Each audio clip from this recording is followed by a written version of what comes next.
tell y'all right now, all of these wonderful people would not be here without Patreon supporters like you. If you enjoy credible news, reviews, and commentary on UFOs and UAPs 5 days a week, you want to support this show. What's your name? Marty. Marty, look how easy this is, Marty. Pick up your phone. Boom! You're a Patreon member. I mean, look, it's so easy. You just click the link, which is right here. Just for $1 a month, you can support this show. Just fill out the information and pledge what's comfortable for you. It could be $1, $5, $10, or who knows. Just support.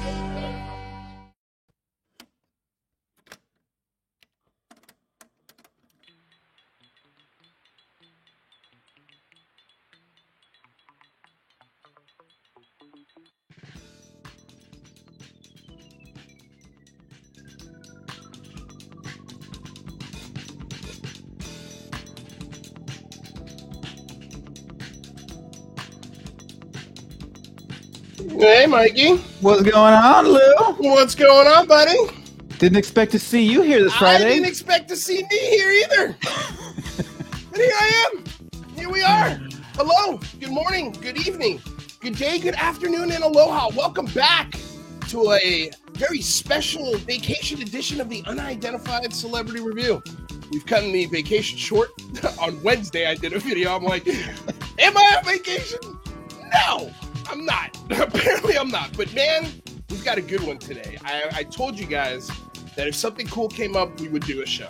And something cool came up, so we're doing a show. My name's Luis Jimenez. That is Michael Mataluni. Welcome aboard. Thank you for coming here and getting weird with us today. Let's get right into it, Michael. We don't have Rather today. No Rather. Yeah, but that's cool because Rather's taking some well-deserved time off. Well-deserved time off. We all need a little time off. Otherwise, we probably bad things would happen. Let's just say that bad things would happen if we didn't take a little time off. Oh, for sure. No, time off is needed.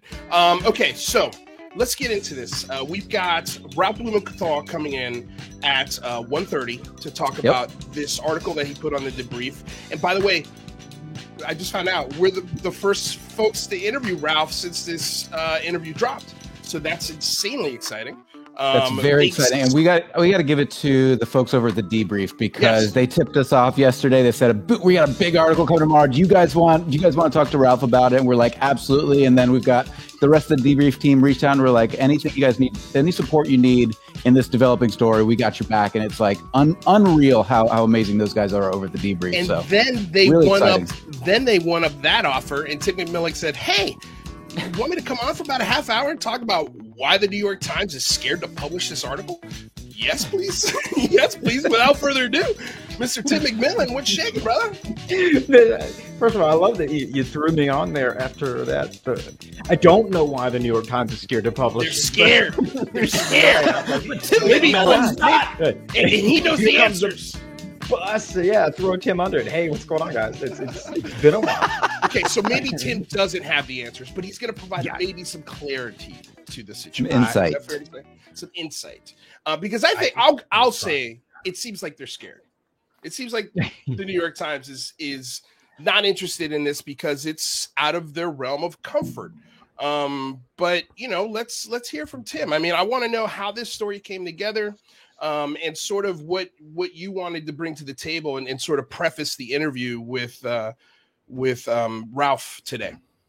Sure. Yeah. Well, I mean, as you so eloquently alluded there, this was an article that Ralph had evidently, for those who don't know, spent almost 4 decades at the New York Times, a former journalist, editor. So, I mean, he's very well established there. And as most should know, him and Leslie Kean are responsible for a lot of the news a lot of what we know now kind of came from them.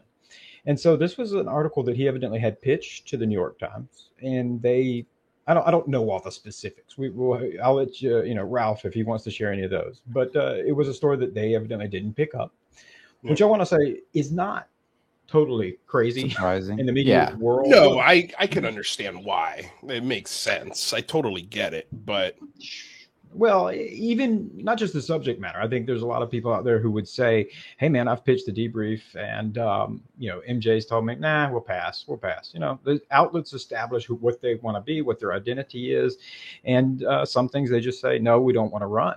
In this instance, we were fortunate because it was interesting. I think somebody shared a video of Ralph talking about, hey, you know, I had this really cool thing. I'd interviewed some experiencers and nobody, or the New York Times didn't want to run it. Somebody tagged me and I'm like, hey, all right, cool. And I think I commented and on it, but that was it. Ironically enough, it'd be a couple of days later, Ralph actually reached out to us and said, is this something you'd be interested in? So, yeah, absolutely. I mean, it was funny when I read it. I had heard the first part. The Times didn't want to run it. Right. And I read it and I went, okay, well, he's not arguing to like lower the age of consent here. He's not, you know, he doesn't say he wanted a panda fur coat. You know, this is not as controversial as people maybe make it out to be. And I think most importantly for us, we can kind of sum up why did the debrief run it? Well, it's because it fits in who we are. You know, our motto is rebelliously curious. And this absolutely meets that criteria. And so I think it is, and I know a lot of people, if you're going to talk UFOs, if you're going to cover UFOs, the experiencers, let's just say, which I think kind of encompasses a lot of things. People who believe that they have faced alien abductions or even just encounters, we say. I think that's always going to be the proverbial elephant in the room when you talk UFOs, because it does exist, and it's interesting because it exists with a high degree of prevalence. I mean, there's a significant number of people who make these claims. And I think that what with this story, and when we say we're rebelliously curious, is we wanted to hear that perspective. And most importantly, we felt like people wanted to hear that and should hear it, you know, because in this instance, it's interesting. And this kind of relates to the whole UFO topic. It may frustrate people, it may upset people, but there's no ground truth here yet established. You know, there's no ground foundational truth. Now, unfortunately, what that means is that both critics and believers, which I'm using that term loosely, they can't ever, you know, there's a lot of arguments over who's right, but when there's no ground truth, no one can be wrong. And so until there's any ground truth there and that's established, we don't know what's going on. And so I know that a lot of people, and I'm sure Ralph, who spent considerably more time on this topic, you know, I'm sure he'll discuss his work with John Mack's book and that type of thing. He knows this subject more intimately. But if you just look at the academic and empirical evidence, there's no ground truth there. And I think that's important, is that there, you know, a lot of people will say that this relates to sleep paralysis, that type of thing. There's actually no scientific evidence to back that up. There's definitely some studies done, and I think that's what's fascinating. So that if it is what some people believe, which is some sort of undiagnosed or unrecognized psychological disorder, that's not been proven. And in fact, conversely, if you actually look at the serious peer-reviewed studies, it's the exact opposite. It's saying, well, it doesn't fit this. I mean, you'll hear a lot of people say that these are repressed traumatic memories. You know, there's a good study in a cognitive psychology journal a couple of years ago who said, you know, out of their cases, only 2% were found to have fit that criteria. So the majority, 98%, didn't fit that criteria. Same with sleep paralysis. You'll see the studies will say, well, it doesn't fit that. So there's not really any good diagnostic standard there. So it is a lingering question that there's definitely some extraordinary claims, and there's does it have an extraordinary conclusion? I don't know, but it is a lingering question, and I don't think there's anything wrong with being rebelliously curious about that. You know, why shouldn't we want to answer it? That's such a great answer. Yeah, it's a great philosophy too, because it's so difficult, right? Because we get pushback here. You know, we're not journalists, we're commentators, and we bring people in and we do interviews with lots of different people, and we get a lot of pushback from people who are frustrated with the people that we allow and give platform to, when we're really just trying to get as much information from as many different perspectives as possible, so that we can bring some understanding to a very complex topic that has no ground truth. So is that how you guys deal with that? I know, obviously MJ is your editor in chief and he's fantastic. And I'm curious what goes on inside when it comes to what stories you guys decide to run that are rebelliously curious, but where do you draw the line? Well, you definitely try to draw the line where there's some legitimacy to it. And I think it helps when you're talking about someone like Ralph Blumenthal, who does have, let's take all the UFO stuff out, who does have, like I said, decades of experience in journalism at one of the institutions that arguably has been called the world's news source. It's not news till the Times says it. So, Right. This is somebody that's got some credentials behind it, let's say, who's covering it. And then you determine like how deep dive is this, or how outlandish, or is there at least some subjective evidence here? In this case, there is, because you have not only the experiencers that Ralph covered in the article, but you have a lot of people who make these similar claims.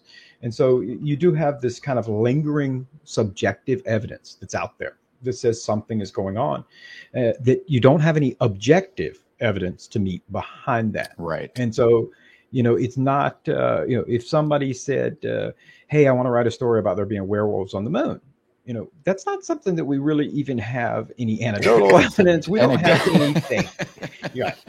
But in this case, and I think that, again, maybe it's one that strikes personally interesting to me, because I think if you listen to some of these accounts, there definitely appears to be a genuine belief by people. They're genuine in what they're saying, and it's interesting because it's not very rarely, I would say, in the accounts that you hear that seem most likely, they're not happy about it. This isn't something they're parading around, and so that's intriguing.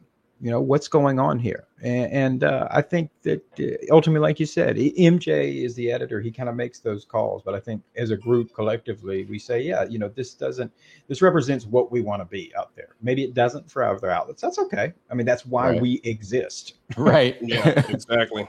Well, I was going to say, Michael and I do catch a lot of flack for talking about this sometimes, because it's like, even as an experiencer, and again, people define that differently for themselves. I mean, I didn't see beings, I just saw a ship.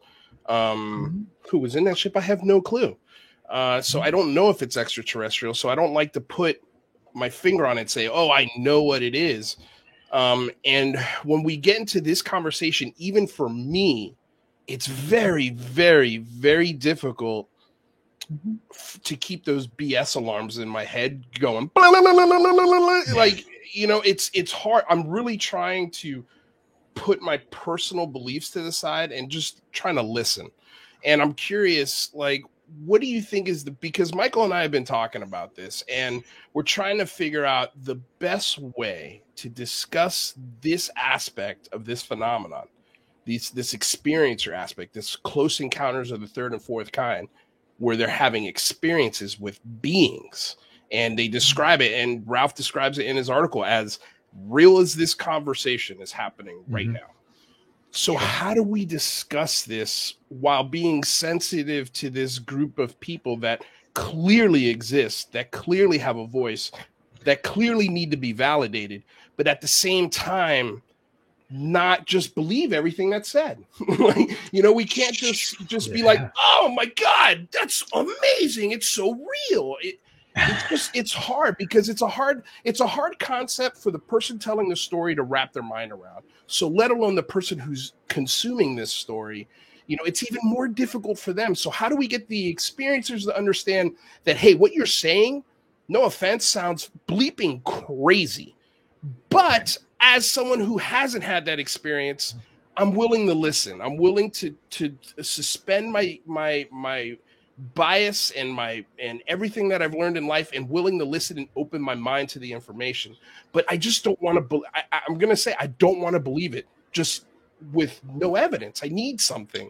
And is that wrong of me to say? Like, this is why it's hard to talk about this. But I'm curious, like, what do you think is the best strategy to sort of have this discussion? Well, first of all, I mean, you're asking, that's a question that's really deep. And I think it's one that extends far beyond just this particular topic, or even going back centuries. I think that one thing that kind of behooves everybody, and it's a good exercise of kind of mental exercise, philosophical, is kind of defining what is reality. We define reality as the majority purview of what is agreed upon as reality. But is subjective reality real or not? And that's a very interesting question. And like I said, this is not a scientific debate. This is a philosophical debate. But even in science, there's no such thing as abject reality. There is no such thing as absolutes. If you looked at any scientific study, you're going to see, whatever the conclusion result is going to be concluded at a certain degree, statistically significant degree. It's not going to be 100%. It can be 99. Right. And so we ask ourselves, well, what about that one? Did it never happen? Was it not real? And it's a really, I don't have a good answer for you. It's a very loaded question. As somebody coming from a background as a police profiler, criminal profiler, and my college background is in cognitive psychology, is trying to apply that type of trait. Is that always foolproof and 100%? No. But I will say that one of the things that I have noticed, and this is just me saying in my experience and talking to people over the years, we've talked about experiences, whether they be as dramatic as feeling like they have had close personal contact with something that's non-human, or they just saw something that is anomalous. Those people tend they tend to don't be as eager to share those stories. These aren't the people that you're going to typically hear on the conference circuit, not putting anybody down who is, not saying they're not telling the truth, but these are, I think some of the most compelling ones are the people that you talk to and they almost seem ashamed to have experienced this. And I don't mean that to be degrading. I mean that a part of them feel like, I understand this is not supposed to be real. Right. But yet it was. So it's this weird kind of where you get this peek into a minority reality, where you have this minority of the population who has faced this reality, but the majority says that is not real. And so I don't have a good answer for you. I think that in reading the work done by John Mack, which he said Ralph profiled, he did his biography and did a phenomenal job. I think that's one of the interesting kind of conclusions that Dr. Mack came to. Especially if you read his second book, is he's saying like, is this aliens? I don't know. Is this what it is? I don't know, but I think it raises this interesting question that extends beyond into the realms that a lot of people might describe as woo-woo, and kind of, because it is, now we're talking about something that's very subjective and there is no ground truth to it. But is it real or not? I guess you have to define what is reality. What's your real quick, Michael? I'm sorry, I don't want to cut off your question, but I also don't want to lose these super chats. Okay, I just want to acknowledge them. Haley Masbrock, thank you so much for the $9.99 super sticker, and then we also had a $10 super chat statement from Kristen Blackburn. Thank you, my lady. So glad you're doing this story. Ralph Blumenthal has one of the most balanced voices in experiencers with a capital E. So that's awesome. Thank you so much. And then we had a $5 donation from our partner in crime here, Christina Gomez, Tim McMillan, Lou Jimenez, Mike Mataluni, practically the A-team right here. Smash that like button. I like that. Practically the A-team. So we're like the B++ close team. Yeah. So we're like we're the 89% team. Right. Reminds me of high school. Exactly. Well, look, so Tim, I know we have you till 1:30, but we did have Ralph just pop in backstage. So let's bring the two of you on here just for 15 minutes, and maybe we can sort of cross the streams here, so to speak. A bit. Mr. Ralph Blumenthal, man of the hour, wonderful article today. First off, thank you for being here and giving us the opportunity to sort of have a first crack at this story that you wrote today. How you doing? Great to be with you, and great to see you, Tim. Thank you. Yeah, Ralph, great to see you as well. It was an exciting piece. We were glad to have an opportunity to put it out there. I think it's fun. It generated a lot of buzz, so that's a good thing. Yeah, I saw a lot of comment. Thank you. No. Well, we got a hit, gentlemen. Here we go. Now, I think we just went from the 89% team to definitely at least 93. Now we're definitely the A team. I mean, it's not an A+. Average up. For sure. Real quick, $9.99 donation. Tim, also thanks a lot for what you've done in and out of the UAP territory. Those TED Talks. Oh, yeah. Loves it. Yeah. Thank you so much, Haley. Yeah, a lot of people don't bring that up, but that's nice. Thank you, Haley. And so there, to further answer your question, Luis, that early on is why would we why would we be interested in talking about experiences on debrief is that in large part, all of us, and particularly me, are no stranger to controversial things, because the TED Talk that's been referred to there is back when I was in law enforcement, and I talked about, law enforcement needing to be better in race relations before it was popular, and that there were aspects of law enforcement that we needed to do a better job in policing. And so it's not necessarily, you don't make a lot of friends within your own community when you say, hey guys, I think there's certain things we're doing that are not proportionate universally. And so, no stranger to controversy, but you try to do what's right, I guess. Mike, you had a question that I'd cut you off before. What was it? Well, yeah, I did. I mean, and this will go for Ralph too. It's perfect timing as well. You made a really interesting point, Tim, about, what is the nature of reality, and is reality simply majority rules, or, to what level are these things subjective? And you can talk to a theoretical physicist and they'll tell you that the third law of, Newton's third law of thermodynamics is not a law. It happens 99.9999999% of the time, which isn't a law. It's not an absolute, and there are no absolutes. So my question, I guess, let's maybe turn this over to Ralph in having these conversations, because we want to be talking to experiencers more, but we want to be extremely thoughtful in our approach. I'm curious, Ralph, how do you approach this sort of topic as a journalist? Because your job and your goal is to get to the truth. How do you work with people who have had traumatic experiences, and also do everything in your power to get to the ground truth as much as possible? It's clearly anecdotal, and that stops a lot of people. I was on a show recently with Avi Loeb of Harvard, who has a very controversial thesis about Oumuamua, that object that came into our solar system, the first extraterrestrial object into our solar system, and disappeared before anybody could really figure out what it was. It was only after it left that the scientists began pondering it and saw some very strange anomalies. And he's very troubled by the anecdotal aspect of these experiences accounts, and he's by no means a believer or proponent of alien abduction.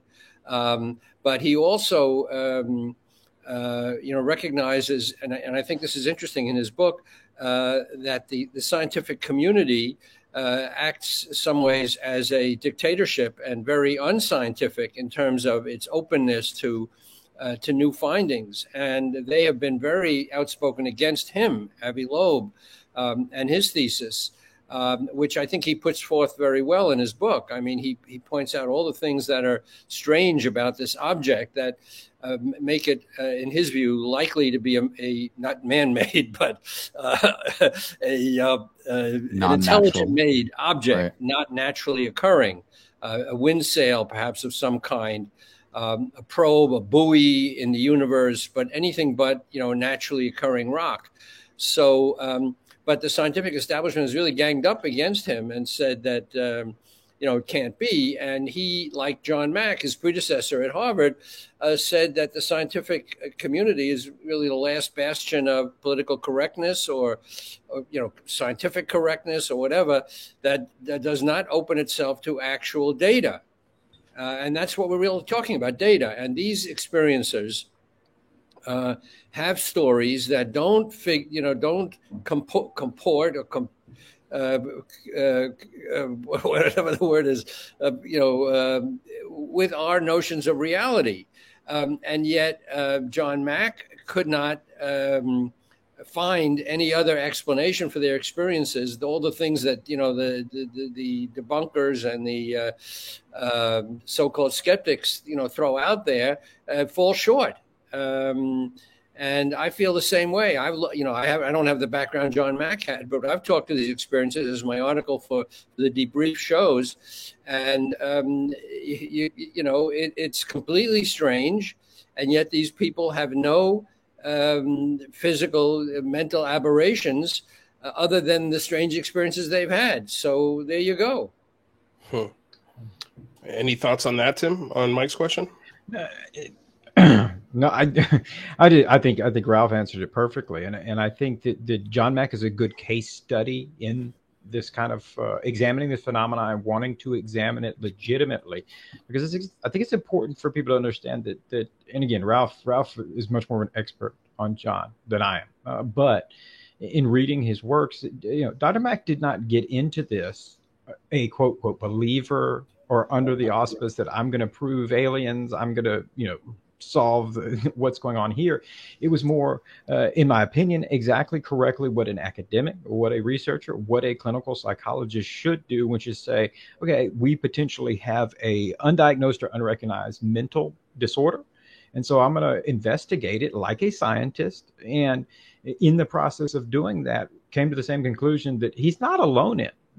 He's just the most famous because he stuck through that. But there are other researchers who have done empirical studies and have had to come out in the results. And you can Google Scholar it, where they go, it doesn't fit this. So we can't say that it's, mass delusions, which isn't a real thing. It's not this, it's not this. So we got to keep searching. And so, he did what you're supposed to do. What science says you're supposed to do.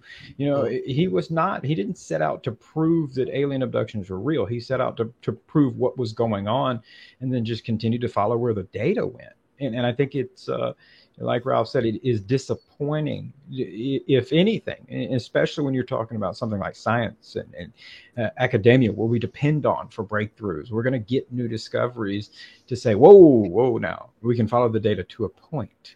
But now we're talking crazy talk. And it's like, how do we find out anything new? If this is everything there is to it, and we know there isn't, that's silly. So how do we find out something new? Go ahead. Yeah, Mike. I was just going to say it's such an important point. You guys both brought up the exact same point, and Avi Loeb brought it up recently as well. This idea that if you see something anomalous, the majority of academia steps up and says, I kind of wish that wasn't there, because it disrupts our belief system about what we already know. I mean, you look at the story that just broke a few days ago about the humans inhabiting Central and North America. I mean, we're constantly pushing the boundaries of what we think we know and we think we understand, yet people within academia want to hold on to things that may or may not be the truth. And I think that's a damn shame. Do you guys see that changing at any point, or do you see the light at the end of the tunnel here?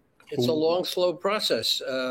Everybody from Darwin to Copernicus to Freud, who waded into this field, faced it. A lot of setbacks, a lot of prejudice. Actually, one of the best illustrations of this collision happened to John Mack at Harvard.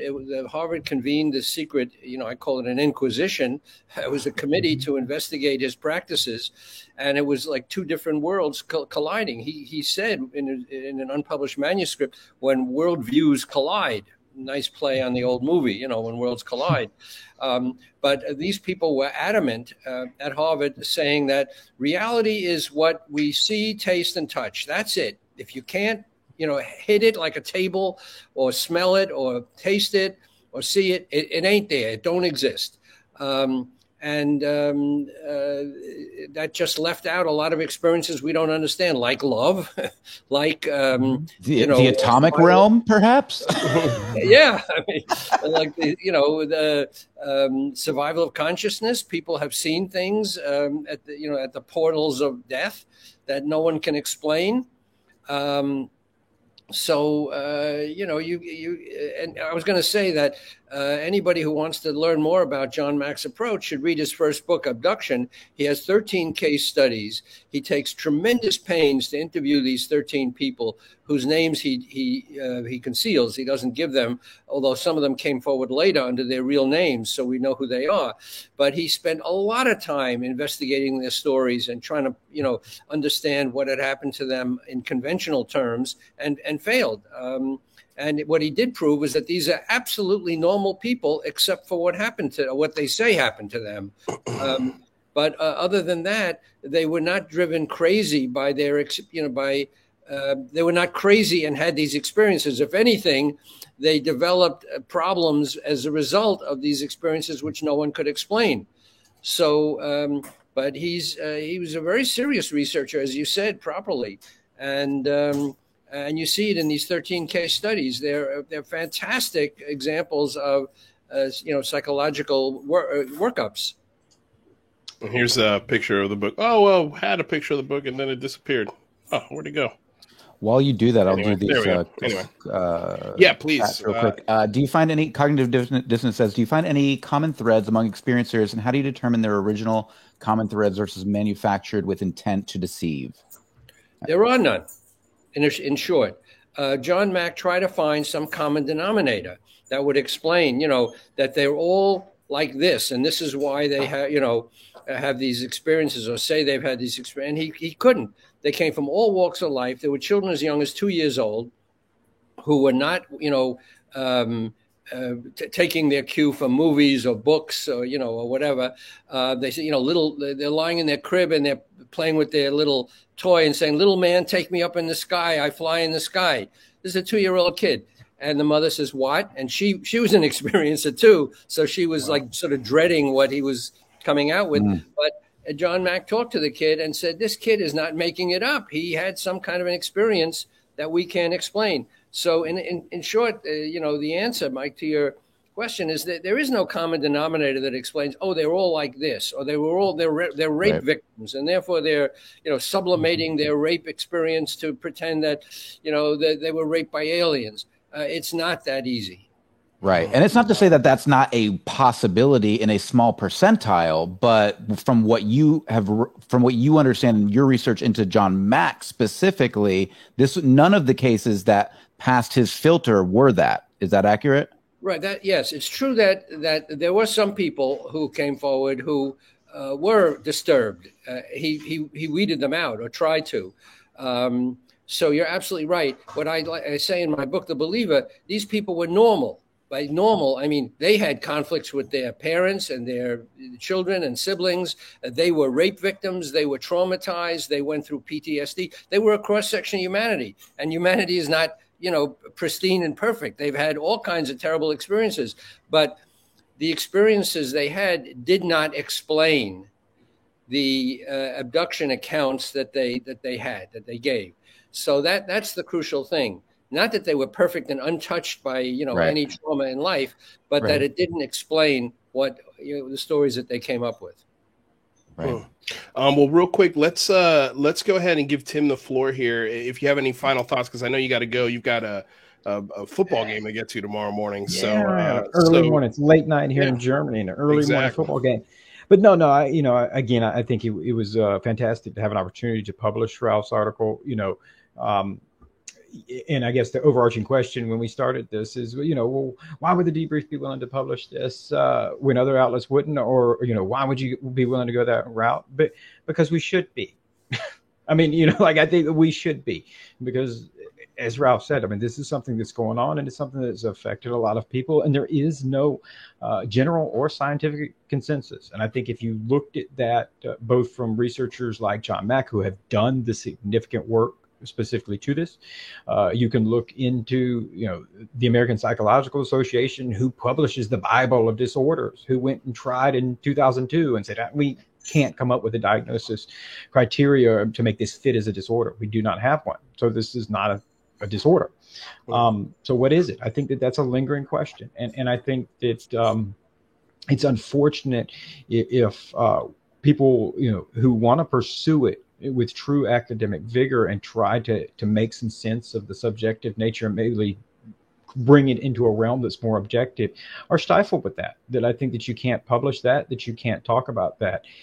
That's where we get stuff. There's a study it's public online. You can find it. It's an empirically published study. An anthropologist I spoke to who spent time with Aborigines, Aboriginal distant people, in their UFO beliefs. And so his study's really good. He interviewed all these people who believed in alien abductions. They believed they had been abducted. They believed that they were seeing UFOs and aliens. And his whole thesis and conclusion was that their prevailing belief of what was encountering to them came from their very, very limited contact with Western culture and movies. And I'm like, okay, this is kind of a stretch, but okay. I don't know what he was there. I wasn't. So I don't know what their access to Independence Day or the movies or Netflix was. But it still left that lingering part that I think is frustrating, which was, and I asked him, well, what were they seeing? Like, he never disputed it. And it's very much like John Mack's work or other people who do this work. He had people from 6 years old to 60 saying they said it happened to them. So it's this really good segment. You just take a random lump of the population, and that's what he was getting. And I said, well, fine, if you believe that they were interpreting these events through the cultural lens of what popular media, that's fine. But what were they seeing? Right. What was happening? And it's unfortunately it's left off there. So I think at least having an opportunity to put this information out in any kind of media format, in any kind of forum, I mean, that's what we're supposed to do. I think that's what media outlets are supposed to do. And I think you're right, man. And I think this article sort of holds a mirror up to society and says, hey, we're going to have to talk about this at some point. Well, you can keep putting this off as much as you want, but at some point we're going to have this discussion. So it's nice to see that you guys are sort of the first on the block to start having this discussion. Of course, we're standing on the shoulders of people like John Mack and Ralph Blumenthal here. But we have to start talking about this. Like, it's at some point. And I don't know, is that today, do you think, before you get out of here? Well, I'd love to take credit for it, everything. But I think just this past week, I think The Guardian actually published an article that dipped their toes into this part of it. But I do believe, because they're so intimately linked, the UFO topic with this, that it's going to be the proverbial elephant in the room. And so if there's going to be, and I talked about this a lot when I was on the show last week, about the necessity for science in terms of evaluating these sightings and bringing the information people want, I think that can equally be done in this. But so if somebody reads it and says, hey, it's not crazy if I want to do my college thesis on this, I want to pick up where John Mack left off, because I think for a lot of these people, and again, this is a better question for Ralph because he's spoken to many more experiences. But I think for a lot of these people, having an answer one way or another would be okay. Like, I think if you were to say, hey, this is some type of delusional disorder, you're not crazy, but this is what's going on. I think a lot of people would be okay. With that. Yeah. Yeah. John Mack was hoping to find something like that. If it were only as easy as that. And, people who went to see him were disappointed when he told them, I can't explain what you're going through. And they would say, gee, I was hoping you'd tell me I was crazy. Right. Oh, wow. Because that would be an easy explanation. But what the other explanation, that they're seeing things that are completely otherworldly or unexplainable, is deeply troubling to a lot of people. And there are, support groups meeting. I referenced some of them in the article that I just wrote for you guys. But these people are meeting in support groups all over the country, and it's not really on anyone's radar because they keep it very quiet. But that's where these experiences are being discussed and analyzed and compared. And, there probably are researchers, like incipient John Max out there who may come forward. I don't know who they are, but certainly the experiences that these people are sharing are real enough for them to meet and compare notes. All right, Tim. Well, we're going to let you get out of here, sir. Thank you so much, again, for the opportunity to do this and extending yourself and being here, because I know it's late over there in Germany. So we truly, truly appreciate it. No, thanks to you guys. And I'll be looking forward to listening to the rest of the chat. If I don't finish it all before bedtime, I will check it out on YouTube. But thanks, guys. It was a pleasure. And awesome. Tim, in the super chat here, on your way out, Jay King says, Ralph, thanks for working with us and having us in your article. And thanks very much, Tim, for publishing it. So a lot of appreciation out there for what you're doing. Jay. Yeah. No, absolutely, Jay. Thank you for saying that. But I think we definitely don't feel bad for it. Like I said, that is our motto, rebelliously curious. Right. So we just don't care if people can say what they want. We're not worried about that. I want to say quickly, Tim, before you go, that your disclaimer on the piece, which there's been some comment about, I think was right on target. I think it was right to put it in that way, to frame it that way. It's not, I not only don't object to it, but I think it was proper that you distanced the UFO reporting, which is, corroborated by obviously stuff that the Navy has put out and witnessed, from the anecdotal part, which is not proven scientifically, which we, can't figure out how to corroborate it. And yet it gives a voice to these people and accepts their experiences as legitimate in terms of needing further study, period. Sure. Well, thank you very much for saying that, Ralph. And I wish I could take credit. That's all MJ. But I'm glad to hear that, because I know it's one of these things, you get used to it. People are always going to be upset, one way or another. But yeah, I hope people recognize that was our way of saying that, we put forth our due diligence in everything we do, and we're telling you full stop in this instance that these claims, and I think every one of the experiencers would acknowledge, I realize this is really extraordinary what I'm saying, but this is what I have to offer, and I'm putting myself out there, and this is an uncomfortable position. So they deserve that respect. And we're just saying that that's all we have here. In other instances, maybe we have background witnesses, we have documents, all these different things. We don't have that here, but we do think that it is important enough that we're willing to have it discussed in an open format, and so that nobody thinks that, we're not trying to force it as truth, because like we've just said, I think for a lot of these people, they just want the truth. They don't want us to tell them what the truth is, and that's not really our job. I feel like we're not forcing the truth. We're forcing the conversation. Sure. And that's the only way we get the next John Max, who is taken from this world far too soon. But that's how we get those people. And so I look forward to seeing their work. And we're making the skeptics and debunkers more honest by forcing them to read the material. You can't be a skeptic unless you know what you're skeptical against. So don't just come out with a theory or a hypothesis without knowing what these accounts are and why they are so deeply troubling. They will try, though. Don't you? Yeah, they will try. They're going to try until the cows come home. Don't get past the headline are already complaining for not just your article, all sorts of stuff. That's okay. I'm used to it. Hey. Yeah. I love the people that hate watch. Thanks, Tim. It's great. Thanks, guys. All right, we'll see you, buddy. Thank you. Bye. Thank you so much for the super chat, Amanda Rose, $10. Once science is able to get a better understanding and proof of alternate dimensions and realities, the public may feel comfortable considering metaphysics and abductions. That's a conversation we have around here a lot, because we talk about, I can't remember who we were talking to, but he does a lot of research in this area, and he was talking to some friends about potential extraterrestrial races and all this sort of thing, and people were okay with this conversation, but then he started talking about remote viewing, and they all shut down. So it's interesting what people are willing to entertain when it comes to metaphysics and parapsychology and all of these sorts of things, and what they're completely unwilling to entertain. Fascinating. Michael, this is what you just said is really very interesting, because I have found in my research for the believer, that a group that believes in one anomaly, let's say, or studies one anomaly like Bigfoot, will have no truck with crop circles. And the people who are interested in life after death or survival of consciousness, they think alien abduction is crazy.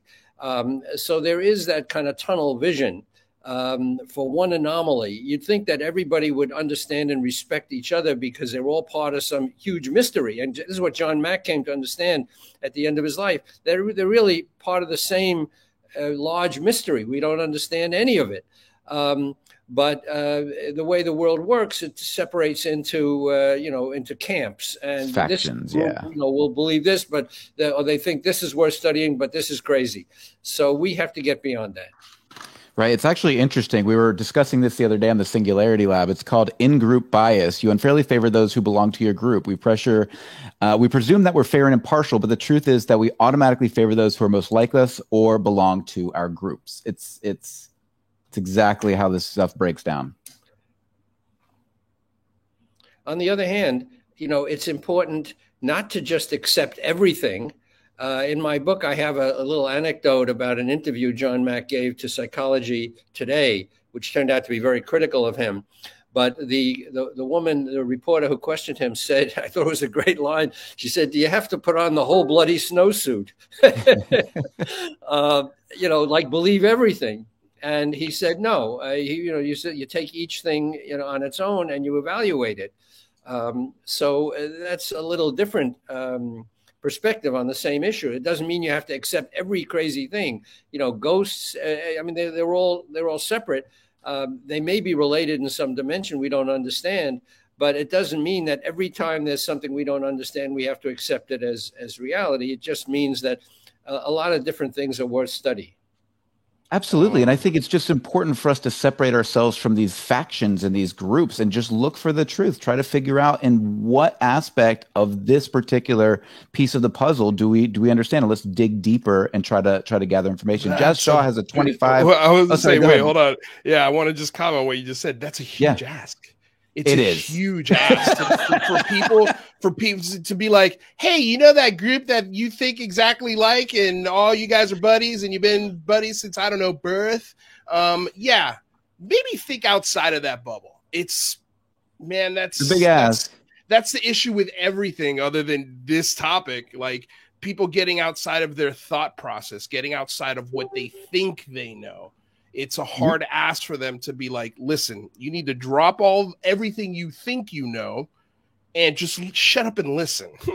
Just listen. And it's hard. It's really, really difficult. But yeah, please read Jazz Shaw's 25. It is difficult. And but that's what we do here at the Unidentified Celebrity Review and the Singularity Lab. We push you out of your comfort zone. Ourselves. This topic for me is out of my comfort zone, even though I'm an experiencer. Like, I have seen a ship, so if anyone in the room should believe this hand over fist, it should be me. Like, it should be me. But even with that said, it's very, very difficult for me to believe it. It is. Right. It's difficult. But we're not asking you to believe it. We're asking for everybody to keep an open mind and listen. That's it. And contemplate what it could be. Not what it. Like, I don't want you to believe. Yeah, exactly. No, but I mean, just put the thought in your brain of what it could be to believe. You have to be open-minded. You have to think from those perspectives, even if it's only for 5 minutes out of your whole day. Just put yourself in those shoes, even if it's only for 5 minutes. Is what this conversation and it's really needs. Luis, it's not only a question of, quote, just believing blindly, but there are fragmentary bits of evidence that John Mack mulled over that were really kind of interesting. And he put it all together to say that at least all the facile explanations don't work. And the kind of things that he fastened on that were interesting were things like the association of UFOs with abduction experiences, that very often, not always, but very often, people who during the night, let's say, and it didn't only happen at night, but people during the night who had these abduction experiences or encounters became aware of UFOs outside the window near the house. So there was an association between them, that sometimes they woke up with unexplained scars and marks that they didn't remember having before. This came up again and again and again. That there was a consistency to the experiences and yet a lot of little differences. So it was not like a playbook that was being recited by everybody. Let's all agree to this one story. Right. The fact that little kids were having these experiences, as I said, there's one case that John Mack really found compelling. He wrote about two girls who had a sleepover, teenage girls. And during the night, the mother of one of the girls came down to check on them and found them missing. And she called the police, obviously panicked, and the police came and searched everywhere and found no sign of the girls. And a few hours later, they were found back in their beds. And later, the girls recalled seeing a UFO outside the window and some kind of an abduction experience. So this was a case, a fairly unusual case, of a third party, the mother, corroborating these girls' accounts in some ways, saying that they were missing. Now, not in all cases were people missing during abductions. There's another case I write about a woman who fainted in her husband's arms. And while he was holding her, she imagined that she was flying up into the sky, being, taken somewhere.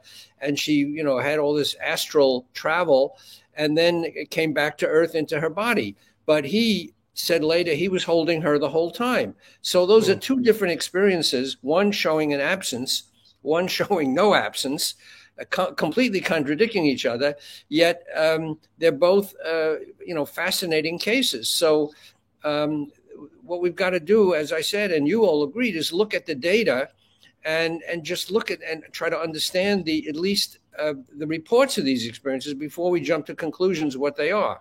Right. Please, I feel Jazz in the room. Can you read his question? I feel like Jazz, even though he's not here, you're muted, Mike. I feel like even though, yeah. Right, even though Jazz is not here, I can feel him going, would you read my question? I see the question. For both Ralph and Tim, do you think believe in life beyond death is more appealing to those of us, me too, who are closer to the end of their lives than young, immortal people? Probably. It certainly was the case with John Mack. He became very consumed with that in his later years. And when he was run over in London and killed at almost age 75, he was in the process of investigating survival of consciousness, some very interesting cases. And in some way, I don't want to say he was committing suicide. That would not be true. But he was very interested in what was on the other side, if anything. And he was curious about, like he was curious about so many things in his life. So, and that came with age. And I guess the closer you get to that river Styx, the more you begin to wonder what's waiting for me, if anything. So I think it is common for people. When you're young, you don't even think about that. You don't care. You don't think about death. You don't think about the end of your life. It's all ahead of you. But the closer you get to the end, of course, you're going to be thinking more about it. So it's so funny. The last week and a half, I've really been thinking about this, and I think I'm hitting a midlife crisis, like where I'm like constantly now just thinking about death, and I'm like, what's happening? What's going on? So it's comforting to hear that. Feels like a lot of people go through that. But real quick, let's get in these super chat questions. Another one from Brian McDonald, $10, says, recently watched Project Unity mini doc on endogenous DMT. Is this an increasing area of study vis-a-vis the UAP? I know what he's referring to, that there's been a lot of research into the spirit molecule, DMT, and a good book written about it. And John Mack experimented with psychedelics, and he experimented with holotropic breathing, which is another way of raising your consciousness without drugs. It's long been thought that there is some correlation between altered states of reality that we can experience with drugs or holotropic breathing. And the other reality that these experiencers or abductees, are subject to. And the question is, well, is this do drugs explain it? In other words, is it akin to drugs? Well, a lot of the people who've had these experiences are not taking drugs, but it does show that there are experiences that we can't explain, other realities. In my book, I talk about a holotropic breathing session that John Mack attended, where he felt himself back in the womb. His mother died when he was 8.5 months old of appendicitis, and he always mourned her. But he was too young to really understand what had happened to her. She was just gone. But in this holotropic breathing session, which is just as he first got into, learned about alien abduction phenomenon, he found himself born back to childhood and pre-birth, struggling to be born. And he thought later, well, this is another example of free-floating consciousness, that, the consciousness is not the physical brain. It's something else that we tune into, and that may be, completely free-flowing in the cosmos. And that might explain, some of these other abnormal or paranormal experiences. And these drugs do mimic that. I mean, people go astral flying, and Stanislav Grof, who introduced Mack to holotropic breathing, really started off by investigating LSD. He came from Czechoslovakia and had a whole program of LSD study at Johns Hopkins. Anyway, so it's a long roundabout answer to the question that there is some interesting correlations between, effects of these psychedelic drugs and the experiences some of these experiences have had. But it is fascinating too, because you have three very different aspects of study, right? You have the study of consciousness, you have the abduction and experiencer phenomenon, and you have potential UFO encounters. And they're all very different things, but it's interesting because there obviously seems to be some sort of overlap between them, but I find it very difficult to even talk about those overlaps because people are very interested in their specific, and I know we talked about this before, but like some people just want the nuts and bolts of UFO. Let's focus, like Avi Loeb, right? When you and Avi were on the Big Phone Home the other day, that was one of the things that Avi said. He said, I'm not interested in the human belief system. I'm not interested in the consciousness. I'm not interested in the experiencer abduction scenario. I just want the nuts and bolts. And I think there's value in that, and there's value in the experiencer, and there's value in all these. I just think there needs to be some sort of way that we can study this from a meta level, a 35,000 foot view, and go, okay, yes, you guys, it's fine that you specialize in these particular things, but we need people able to bridge these things as well and talk about them under one banner. So I think I definitely feel appreciate like I feel like that onus is on science, because that's the whole job of science, is to talk to each other.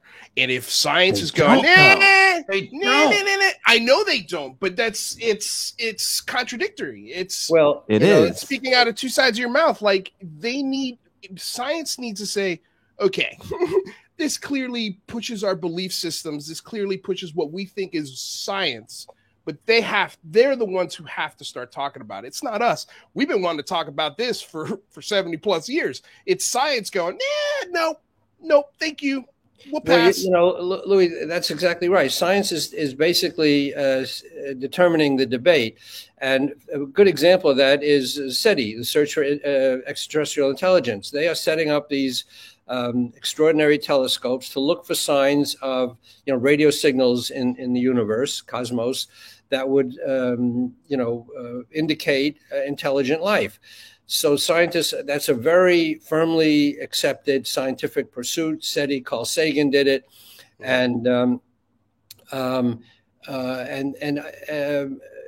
but they won't go. But they're not expanding that to say, well, let's look at the experiences that people on Earth have had, and maybe that's a counterpart to the search for intelligent life. They say, no, we're going to set up our telescopes and listen for these radio signals. So there is that kind of divide. And Avi, I'm sure, would have no quarrel with the search for extraterrestrial life, because that's a strictly scientific search using telescopes.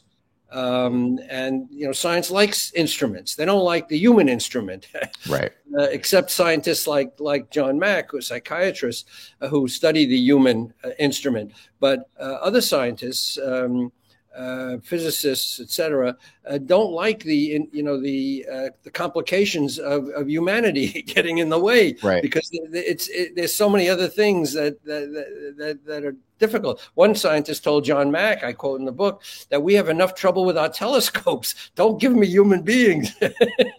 Yeah, and that's exactly where Abby's coming from, and I get it. But there's no bridge between psychology and physics, right? And there needs to be a bridge, and I don't see science taking up that mantle anytime soon. Well, the human element is much more complicated and much more difficult, because there you get into very subjective things, and you have to understand, who's doing the observing, and you have to do a workup on each person, because that could explain the aberrations. So you've got to rule out, which John Mack tried to do, all the other things that could explain these experiences. Is the person crazy? Is the person traumatized? Does the person have a motive in making stuff up? And he ruled these things out. These people were not publicity seekers. On the contrary, they were shunning publicity. Right. But you have to rule all these things out before you can understand the nature of their experience. So that makes it much, much more complicated than a completely objective scientific observation through a telescope.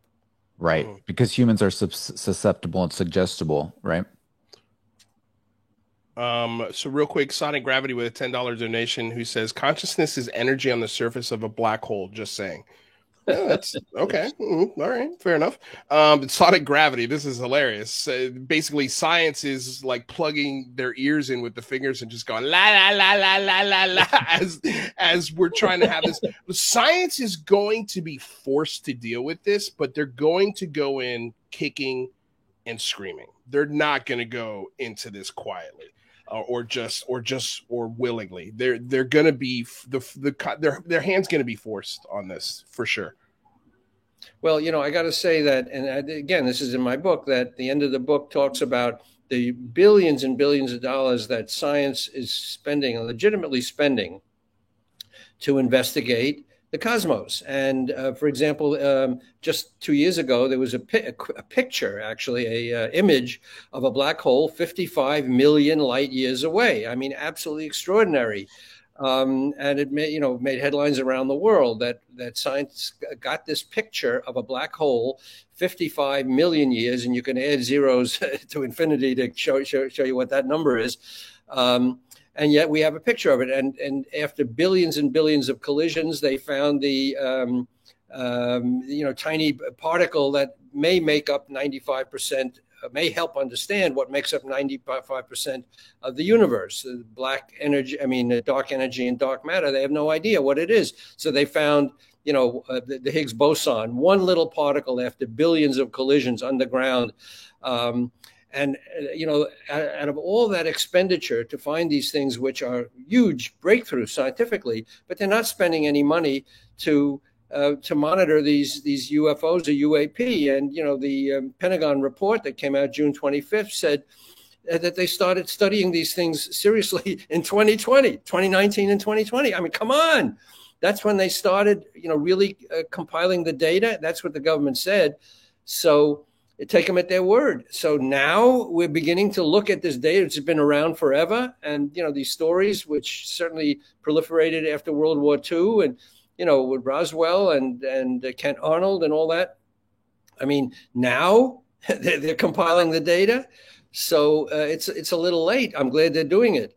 But, they have not been spending money on this search compared to the billions and billions they've spent in other things, which, again, I'm not taking away from that. That's very important science.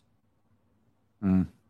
Cognitive dissonance with a $5 donation. One thing that'll be hard for experiencers is people to start to seriously consider their stories is to avoid the tendency to say they have all the answers. That is an amazing comment, by the way. I love that comment.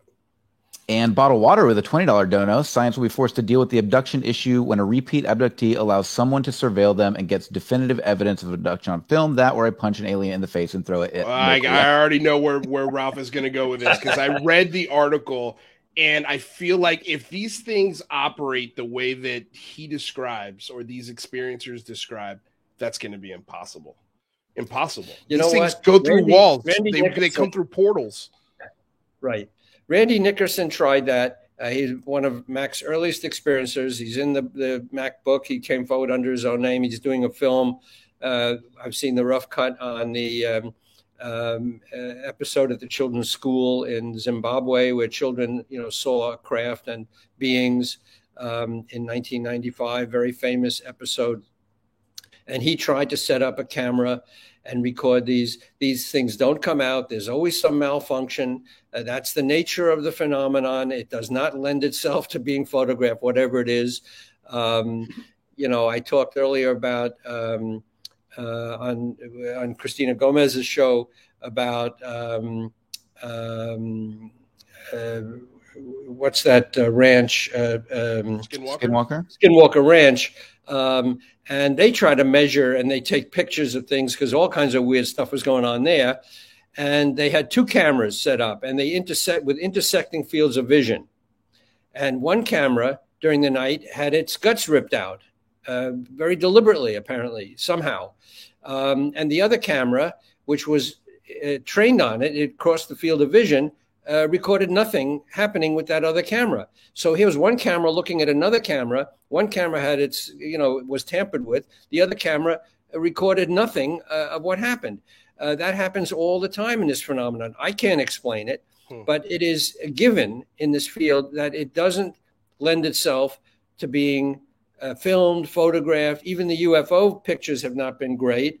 And now the Navy has, superior imaging devices. So yes, there is proof that these things physically exist. So that's a big breakthrough. But we don't have any pictures of alien abduction. No, let's say no accredited or accepted pictures of aliens and abductions. So for some reason that doesn't, it's not available on film, or doesn't allow itself to be filmed. You figure it out. I don't know what the answer is. $10 donation from Sonic Gravity. When you solve the matter, or when you solve the dark matter mystery and unravel all the mysteries of theoretical physics, they'll just ignore you. Trust me. It's very probably. That's Bradley Voorhees, that, by the way. Oh, is that Bradley? Yeah. Oh, hey, man. He's furious at this point. He's been trying. He feels like he's solved a lot of things, and no theoretical physicist will take him seriously because he has no credentials, which is wrong. Well, I mean, I would say try, APEC. I think the fringe science is going to have to be considered in this discussion. Just like we talk about the candle maker. The candle maker didn't invent the light bulb, but at some point the candle maker was the guy who knew how to provide light in the world. But he didn't invent that, the next evolution of that. So I'd say just be patient. Just be patient, Voorhees. I think it's going to come. So I do have some personal questions for you, Ralph, if that's okay. Sure. Why are you such a champion for this? Have you ever had an experience, Ralph? I have not. Like John Mack, I have not. I've never seen a UFO. I've not been abducted. The closest I ever came to this field was reading science fiction as a kid. I was, it was part of the culture when I grew up. Ray Bradbury and Isaac Asimov and Arthur C. Clarke, fascinating voyages to Mars, to the moon. I mean, real science fiction. But I'm not a believer in fringe things. I'm sort of spiritual in that I believe that there's something out there we don't understand, religiously. So I'm not a member of any conventional, group. So what is it about this topic that what it is? You're very passionate about it. It's like everything else. I spent my career at the Times writing about the mafia and the Holocaust and Nazi war criminals and law enforcement and crooked cops and crooked politicians and doing investigative reporting. And it was just another thing that intrigued me. I happened, it was, again, synchronistic. A book of John Mack's dropped into my lap when I was a correspondent in Texas. And I thought it was interesting that a Harvard psychiatrist is interested in aliens. And I thought I would call him up and maybe interview him. I had no idea that he was already so famous. I'd never heard of him. And he was famous. He'd been on Oprah. He'd written his books. I'd never heard of him. So I was going to call him up, and then I find out he was run over in London and killed. So I contacted the family and said, gee, I'd like to know more about him. Can I get access to his papers? And eventually I could and did. So it was just another thing to look into. That was interesting. But the thing is, though, I mean, I feel like you're on the verge of retirement, right? Pretty much. I mean, you work freelance. But I'm now a distinguished lecturer at Baruch College. I work in the archives. I study, a history of government and reform government, and I write about that. Right. I was just on a program talking about Roosevelt and the Supreme Court. So, I have a lot of interests. I'm not, this Johnny is not the only thing. Not the only thing, but it's interesting. And the more I got into it, the more interesting I found it because, as I say in the book and elsewhere, that at least I can rule out certain things. I know what the phenomenon is not. It's not the easy thing that, people explain away. Oh, these people are crazy, or they're deluded, or they're experiencing, sleep paralysis. So all the things that people have thrown out over the years to explain this, they think they explain it. Don't explain it. And that bothers me, that there's a lot of misinformation around. So that sort of brought out the crusader in me that, gee, I want to know more about this. And I found John Mack a kind of a fascinating figure to study because he wouldn't give up. He wasn't perfect, by the way. He was too enthusiastic. He didn't take proper caution in presenting his ideas at Harvard. He was bound to run into trouble at Harvard just because he was sort of injudicious in some of his approaches. He was overconfident, but he was brave and he was honest, and he was very curious, and that intrigued me as a journalist. But it's not my, it's not my crusade. This is not, right. Something that I feel I was born to bring into the world. I'll look into it. I'll write whatever I can. I'll look into it as critically as I can, and then I'll write about other things too. Well, man, we got to get you in the room with Avi Loeb again, because when we did have that conversation, I could see there were things that Avi was saying where you're just like, no, like, why are you talking like this? Like, this is so unscientific. Because, I mean, there was things where he was, calling things like the Alcubierre drive, fantasy and make-believe. And it's like, wait a second. He's very, he's a scientist. And right. I think, given what happened to John Mack at Harvard, Avi Loeb has not been brought up on any, by any committee at Harvard like John Mack was, because his approach is really, much more grounded and more understandable. He's an astronomer. John Mack was a psychiatrist, so there's a lot of room for different approaches. And Avi's been very careful in what he said, and I admire him. I told him that. I read his book. I think it's an excellent book. But we could have a good discussion, he and I, because he stopped short at a certain point. Says, "I'm not going there. I'm not discussing what's the human element. I'm not dealing with the human element." Right. So we could have a discussion. Yeah, no, it's going to be fun. We got to set that up again, Michael. And then the last sort of personal question I had for you, because I am curious. I saw your partner walking in the background. So I what does she think when you're sitting here doing interviews like this? Like, is she tired of hearing about this? Is like when you're at, a dinner party or something and someone's like, so Ralph, tell us what you're working on. And you start talking about your book and the experiencing aspect. Like, where's she at with this, and where your peers at? Like, I'm just curious, like, how did they receive this information? Well, my wife is used to it, and she knows that if somebody pushes my button at a dinner party or so, I'm hard to stop, because it all starts to pour out of me. But no, she's read everything I've written beforehand, has given me good criticism.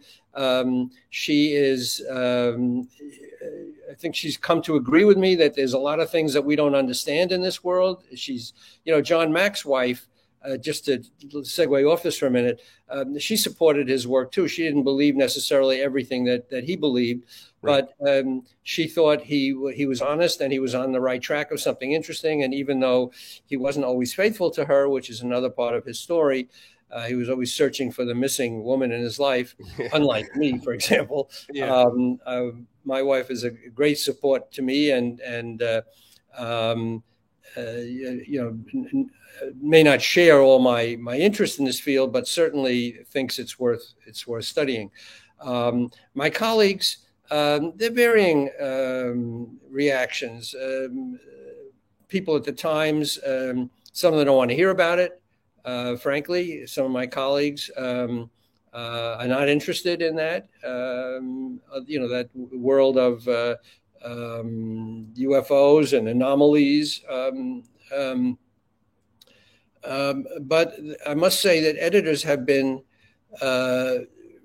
very supportive. And when Leslie and I and Helene Cooper came in with the evidence for our first article in December 2017 about the secret unit ATIP that was studying UFOs and no one knew about, a Pentagon office that was actually compiling data with $22 million in black money provided by Senator Harry Reid, we had the goods. And they put the story on the front page on a Sunday with two and later the third video of the Navy encounters.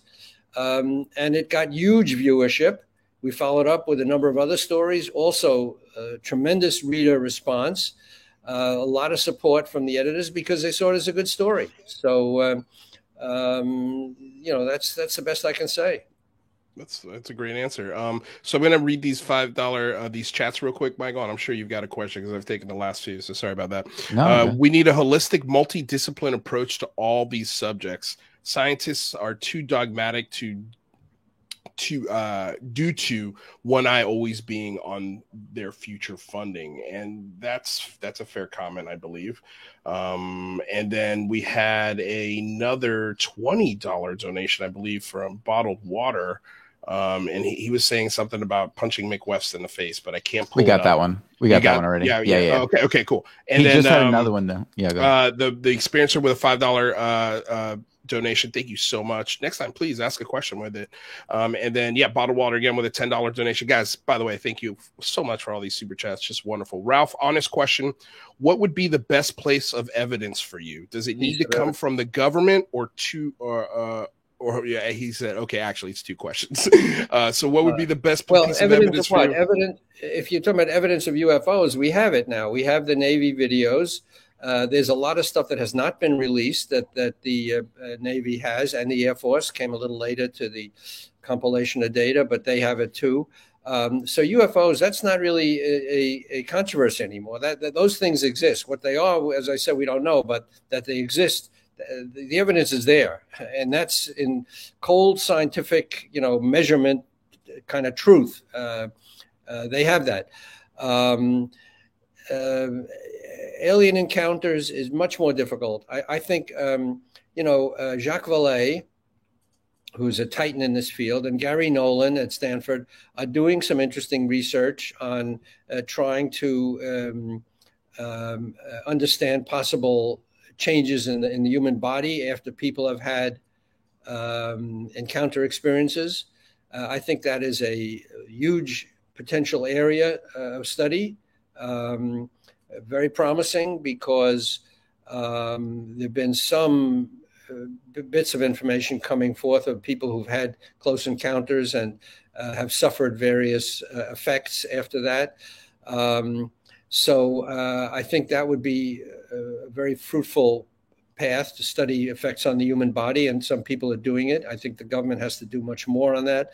Maybe the Havana syndrome might be related to that, in that there's strange effects that people have been suffering, diplomats and military personnel around the world through some kind of radiotronic weapons, perhaps, or something.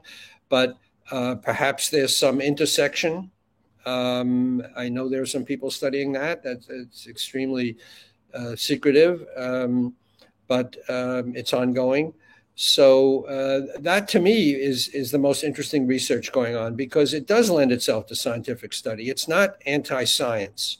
The accounts are anecdotal, but there are ways of measuring things. And I think that we can look ahead to that as a promising field. So you do believe that we'll be able to, in this field specifically regarding experiencers, do you think we should be looking to move forward with studies that can be, physically founded? Yeah, I think we should and could, because, the anecdotal accounts only get you so far. You can listen to somebody's account and rule out all the other explanations. They're not crazy. They're not deluded. They're not looking for profit. They're not recycling a book they read or a movie they saw. You rule out all that, and you're still left with a mystery. So how do you move forward from that? Well, you try to see something that can be measured scientifically without controversy, some effect on their body, perhaps. Radio brain waves. Where does their brain go in different parts of this experience?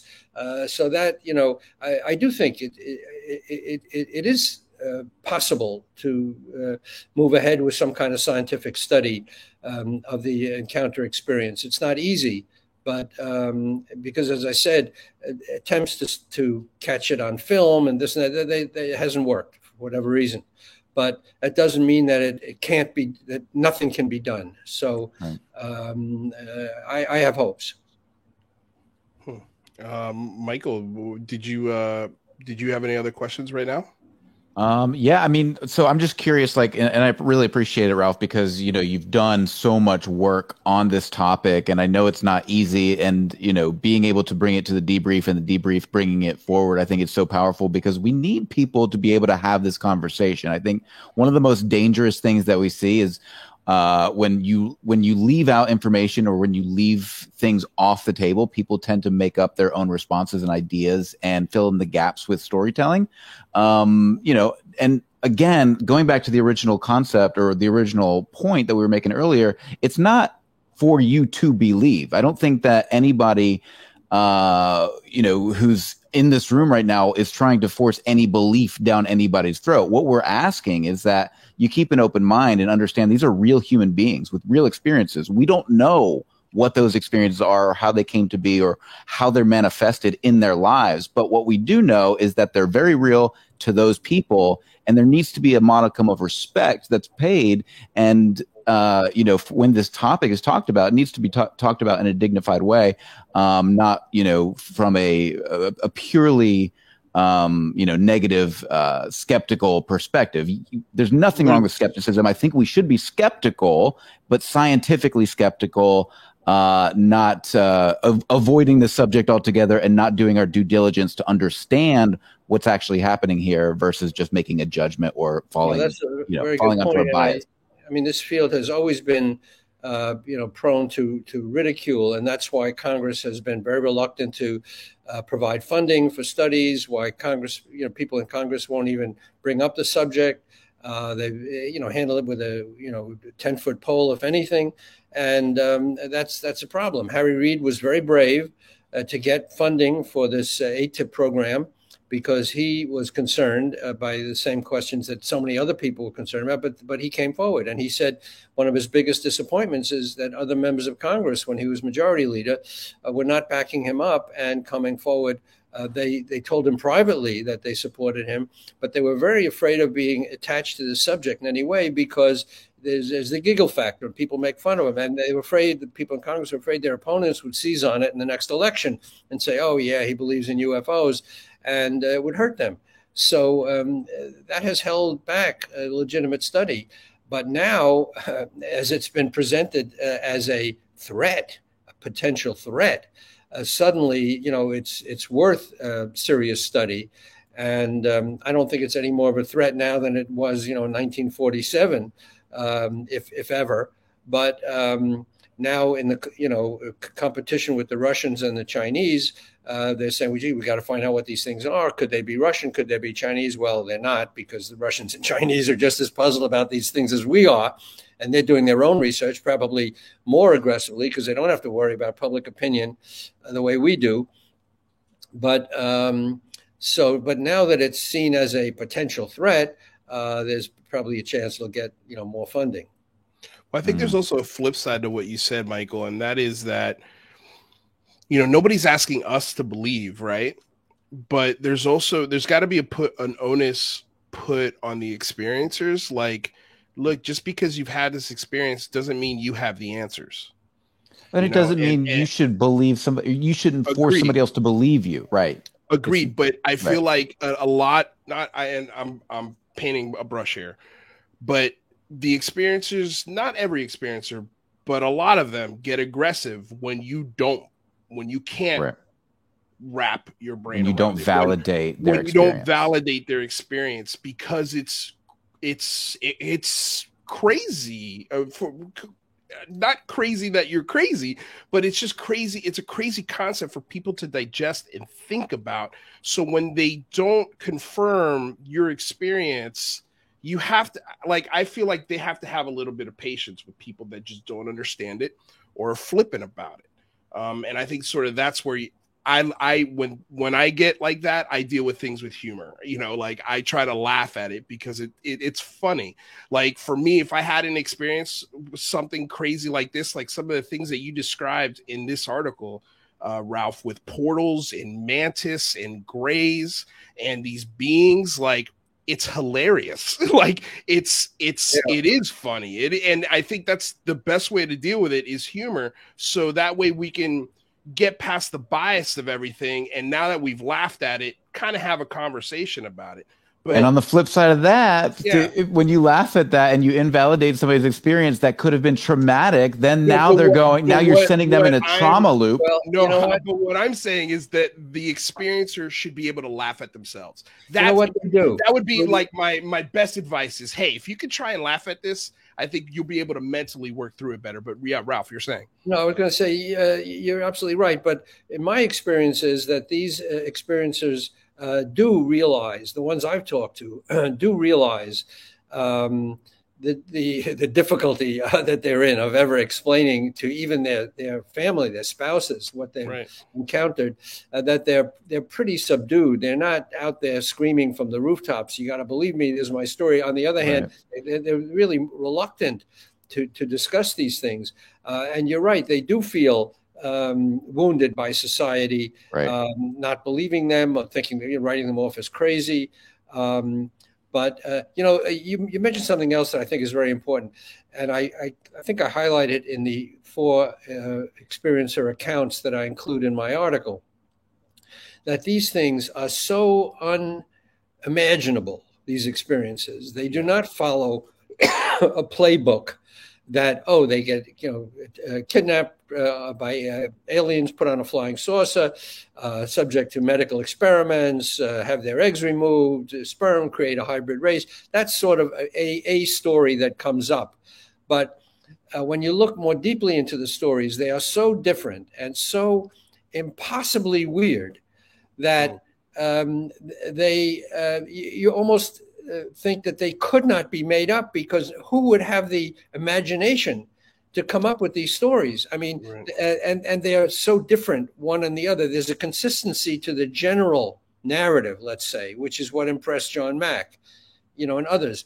But on the other hand, there is such a proliferation of deep, crazy detail and things that people have, and all they say is, look, I can't explain this, but this is what happened. And you can read that in the debrief article. As you said, portals opening up and mantis beings and, 4 beings merged into one with 4 heads. And I mean, stuff that is absolutely extraordinary. And all you can say is that these people say that this is what happened to them. They can't explain it. It's out there.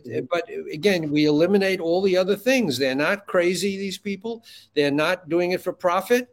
They're not recycling a book or movie they read, because no book has ever had this.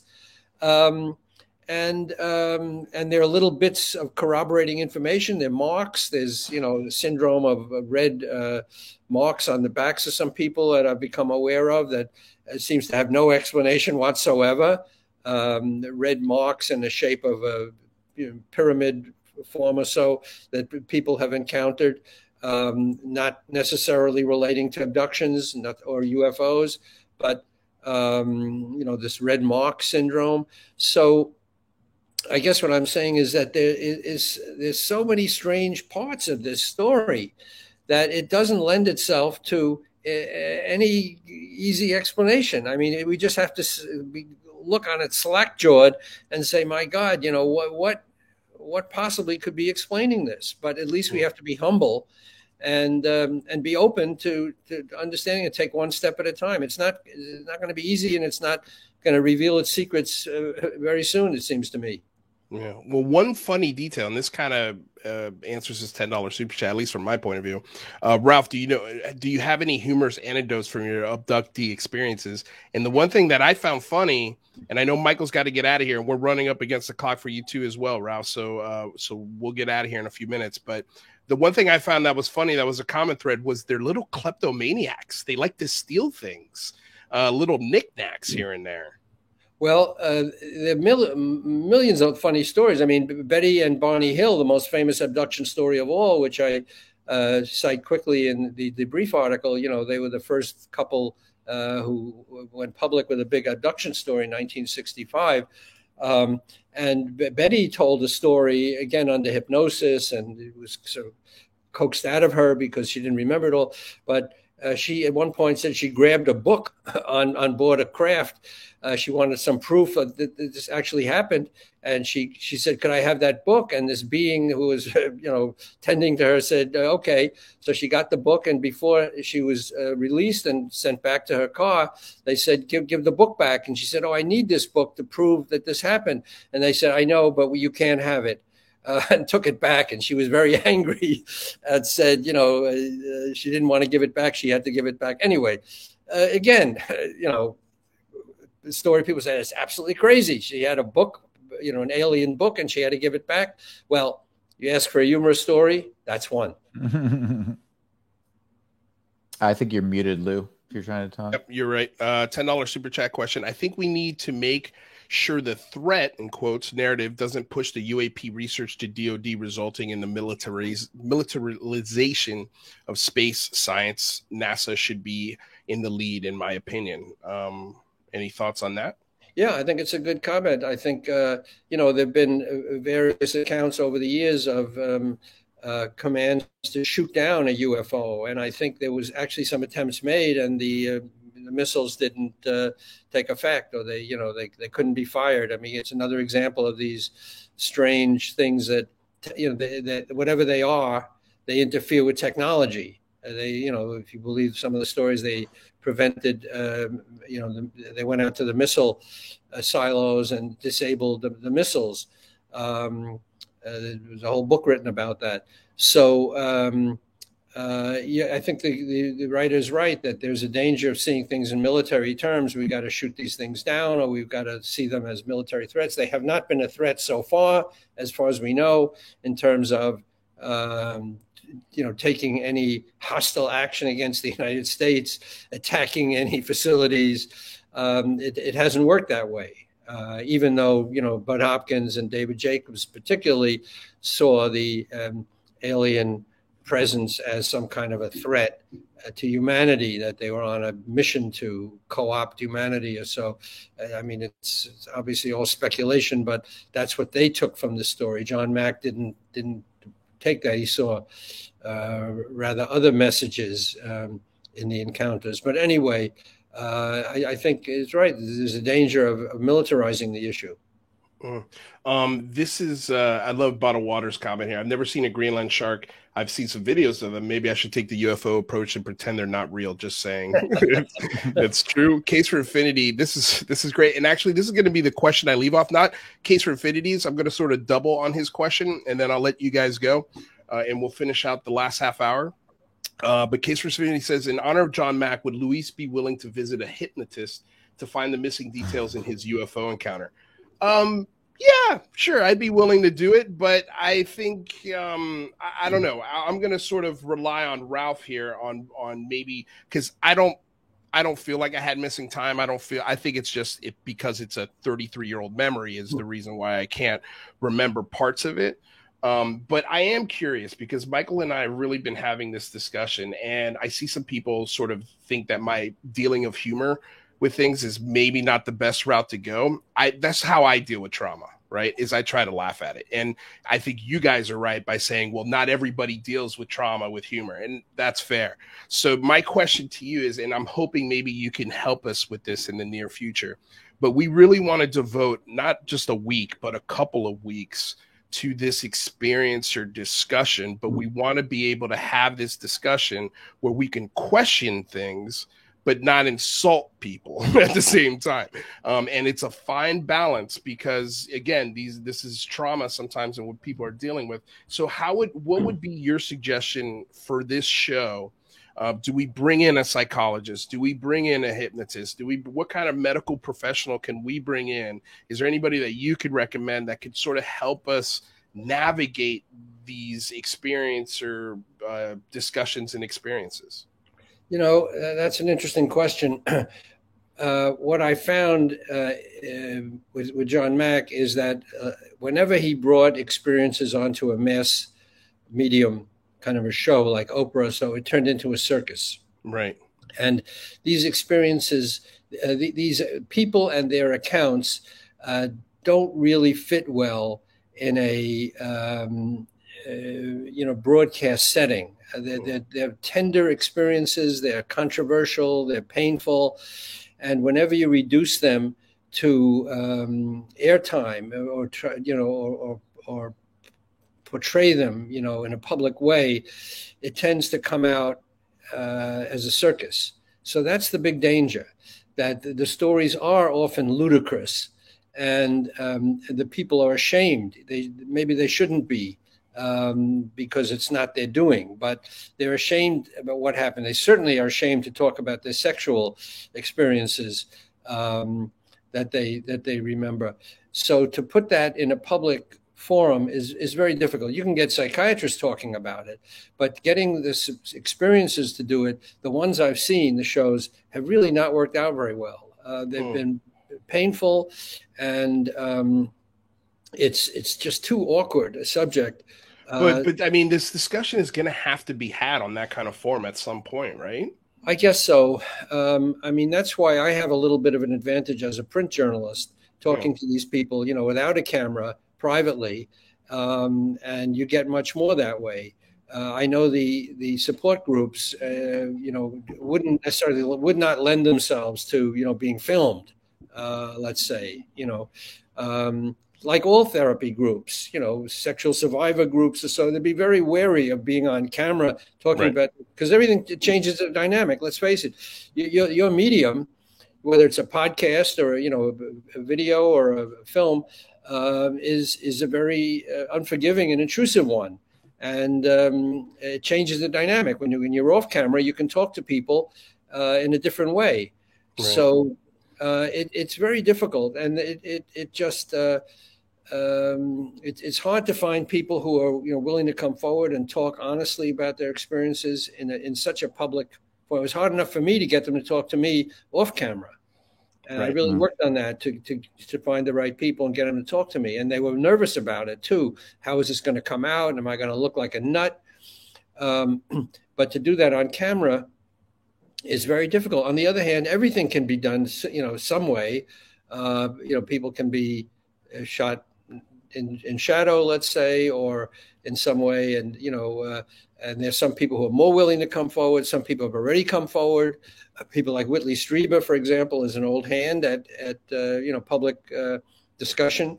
And he's had some of the most amazing experiences that don't lend themselves to the usual, narrative, not the usual spaceship abduction, but just seeing strange beings, and which he's talked about. He's a real leader in the field and very articulate and a great writer. But I hear what you're saying, but I think it's a difficult task. Right. Okay. Well, I mean, we'll explore it. I know you guys have to go, so I'm going to let everybody go. Michael's got a dinner that he's got to get to. So Michael, I'm going to let you get out of here now. Is there anything you'd like to say before you get out of here? Thanks, guys. Ralph, really appreciate it, man. It was always a pleasure spending time with you. I really appreciate you joining us. All right. It was a pleasure to do that piece. I really appreciate the chance. It was an amazing piece. I enjoyed the hell out of it, and I wished it was longer. I wanted to read more. But we appreciate both your time, and I'll talk to you gentlemen soon. Thanks, guys. Yep. Ciao. Take care. Bye-bye. Bye. Oh, there's Michael just leaving. There he goes. Guys, thank you so much for hanging around. That was awesome. That was an amazing discussion. We still got another almost 20 minutes. So what we're going to do here, I'm running solo for the rest of the show. I've just been bailed on by everybody.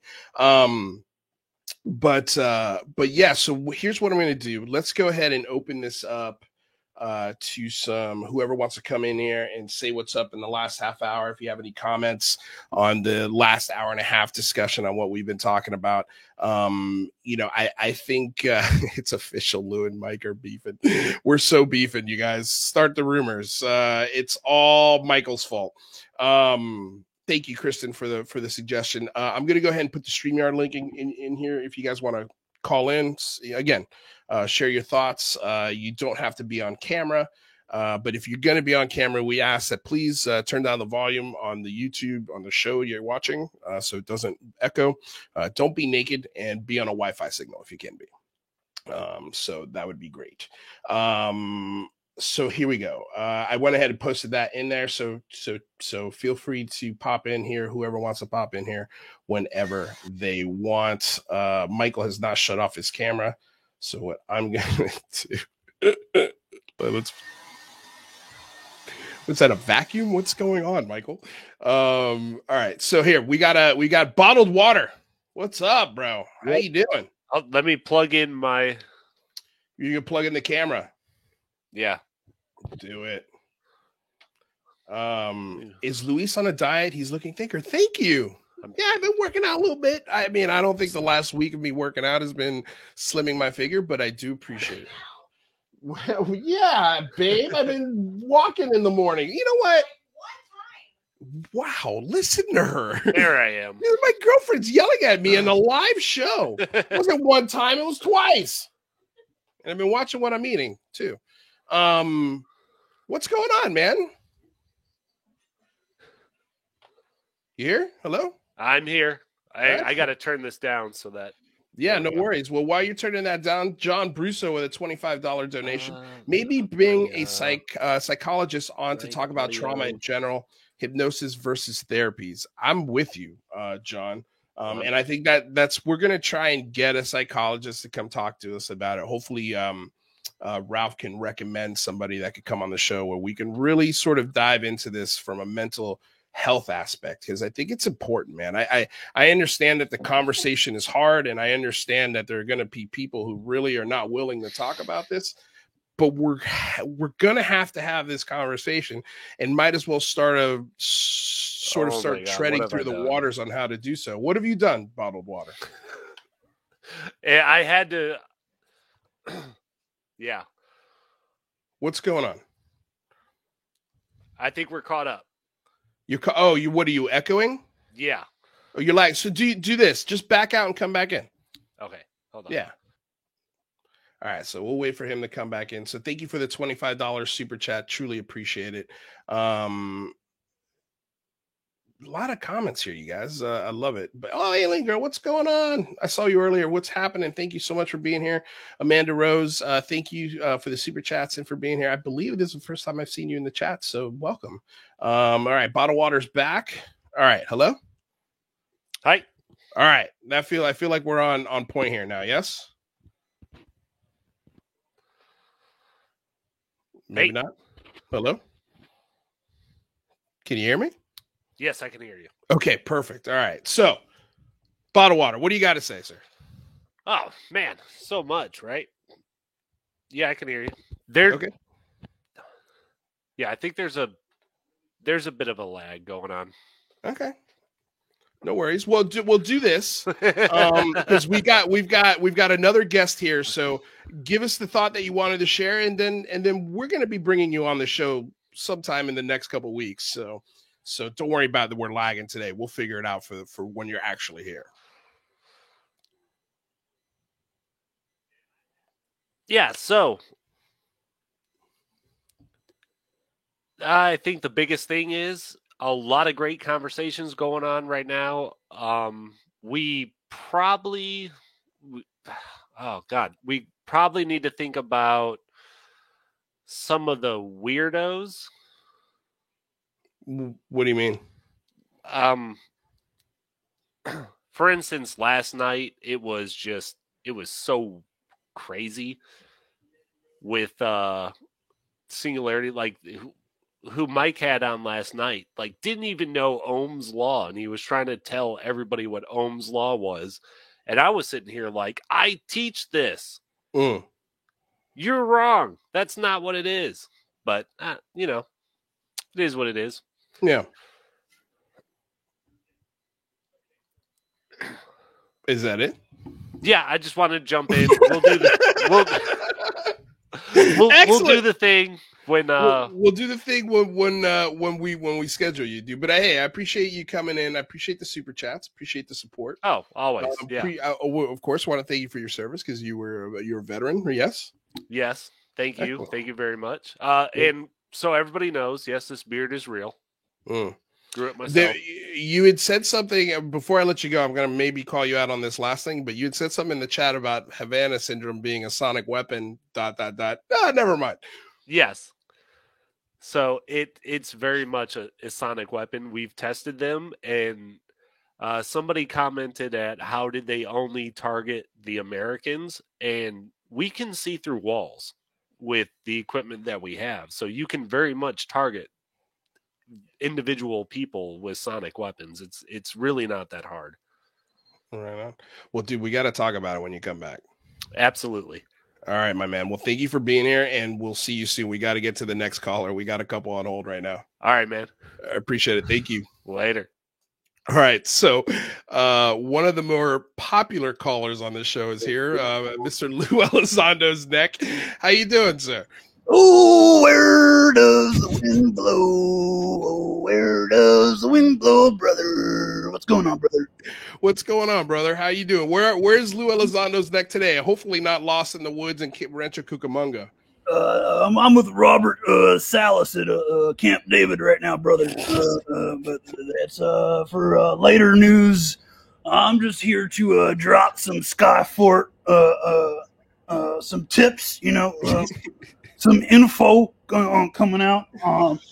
Skyfort.com will be releasing some factual information regarding alien necks, which is my territory, brother. I focus on interdimensional neckology, and that is the focus of Skyfort's subsection, brother. So alien necks, be on the lookout, brother. A lot of necks coming out down the line, on the pipeline, the neckline, if you must, brother. But that's about it. Love you, Lou. And have a good one, man. Yeah. All right, thanks, Lou Elizondo's neck. You too, man. Oh, I gotta love that guy. Gotta love that guy. It makes me laugh every damn time. I'm so still curious to know who that really is. I love it. In my opinion, thank you for the $5 donation, Alex. In my honest opinion, it is way more difficult to keep this from becoming the next Disclosure Project. How can you keep the bunk out of the show? It's hard, man. It's hard. It's hard. I think it's going to be a lot of listening, and then a lot of post discussion after the listening is done, and just idea sharing back and forth, asking hard questions. I mean, look, we're gonna learn as we go. I guess it's going to be on the job training when it comes to talking about this part of the phenomenon. But I think you're right. It's going to be difficult to keep what's true versus what's not. I mean, it's going to be hard. I don't know the answer to that, Alex, but I appreciate it. And I think we're going to try and figure it out. I don't know if we will. Probably not, because it's very difficult to discuss, but we'll see. But I appreciate the $5 donation. Then we got Brad Voorhees in the house. My man, how you doing? Thank you for stopping by and saying what's up. What's on your mind? Yeah, awesome. Hey, another great show, man. I mean, I got to tell you, that guest, he's just awesome. And yeah. I think his tone, and you and Mike are such a good team, because his tone is so much better. And I hate to say this, but I completely agree with Bottled Water. That dude before, he had major issues. He was talking about stuff like the stiffness of space, and that's what that is. But it was just fantasy. And I just really like the tone of this guy, because he was talking about in terms of what's plausible and not plausible, and not what's true and everything else is false. You know what I mean?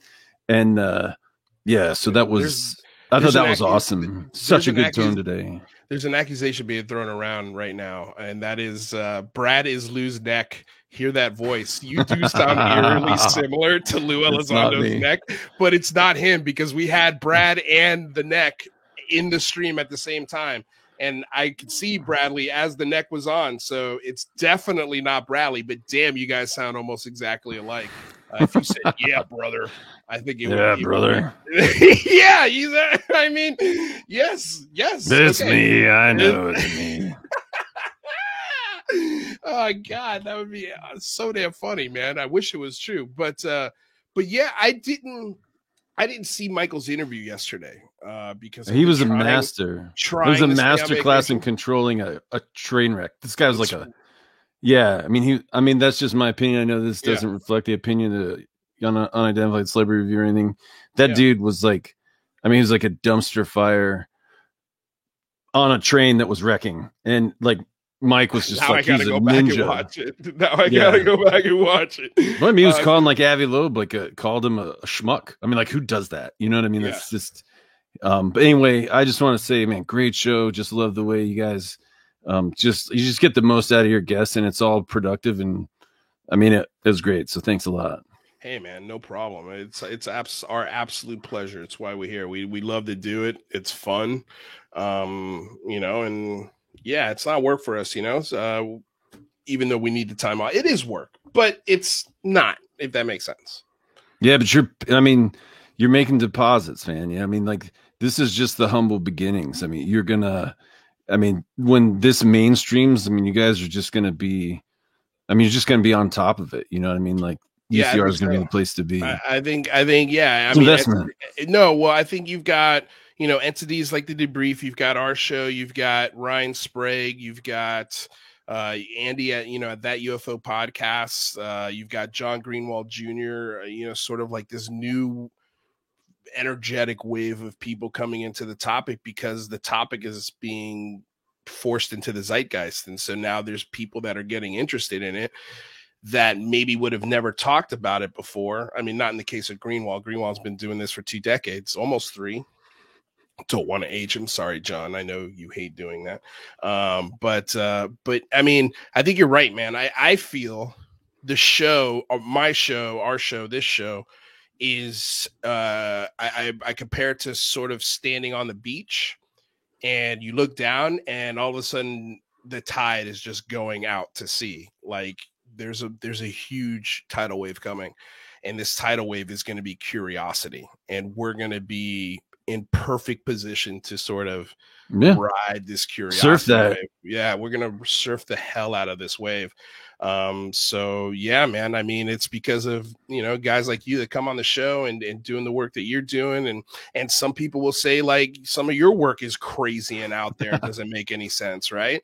But we have to provide the platform for people to have these discussions and disagree, but not be jerks about it. I mean, I saw that, that our boy Sean Roche was saying, just be nice. Be nice. I think that's, you guys have got that energy. I mean, like it's a very inviting climate. You know what I mean? Like your culture here is like really good. And yeah, I mean, I might be a crackpot. I absolutely might be. But that's what I love about you though, is that you've got the awareness of, hey, I could be wrong. Like, just because I believe this doesn't mean that this is what fact is. It's just you're looking for people to bounce these ideas off of. And I'm wondering, are you talking to the boys in APAC about these things? No, I mean, I was supposed to come on with the guy who was on yesterday, but he wouldn't. He said, if he comes, I'm not coming. And so, because I really want some physicists, some theoretical physicists to look at it, because to me it makes sense. It's not this other guy's talking about metamaterials, and he doesn't know how they work, and he doesn't know how they you can create them or anything, but he's certain that they warp space-time by slowing the speed of light, which I don't know, man. Like maybe you can do it. Maybe the math is plausible. I don't see how that happens, but masslessness, I think, is Occam's razor. It's the solution to how Tic Tacs fly like bullets and corner at 90 degrees. It's because there's no mass.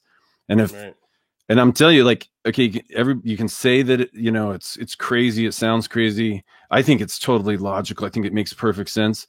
But we'll know because in 7 weeks, in 7 to 8 weeks, I'm gonna get the specialty magnets. They're gonna come. That I had to order specially shaped magnets to make this generator that's going to be an anti-grav generator. And if it works, I'm going to put it on a scale, I'm going to plug it in, turn it on, and it's just going to get lighter. And if it does, then that's the fucking end of it. You know what I mean? Like it's reality. So we'll see. And it might not work. If it doesn't work, then, go back to the drawing board, but I would really like somebody to ruin my day. I want a physicist to tell me why it doesn't work. Let me ask you this: if you get the magnets and it ruins your day, let's say it doesn't work. What would be next on the drawing board for you if you had any other theories behind it? Okay, so I mean, I think that's all I got, and I'm gonna DM you a piece that's allegedly a component of a UFO that somebody Twittered me. Or like they didn't tweet me, they just like messaged me and sent it to me, and they said, hey, look at this. And I'm telling you, man, I will send you privately the design of the generator, and you're going to see that little component is exactly what is in my generator. I mean, it's crazy. Yeah, and so send it over. Even the geometry of it, like, the spacing, all that kind of stuff, it's I'm freaking out because I'm afraid it's going to work. Yeah. And so, but if, we'll go back to the drawing board. If it doesn't, you remember Mark from the Falcon Labs? Remember him? Like, well, we've been talking on the phone, and we're setting up time for me to go over there, and he's got a Faraday cage. And, right. So you are working with the guys at APEC then?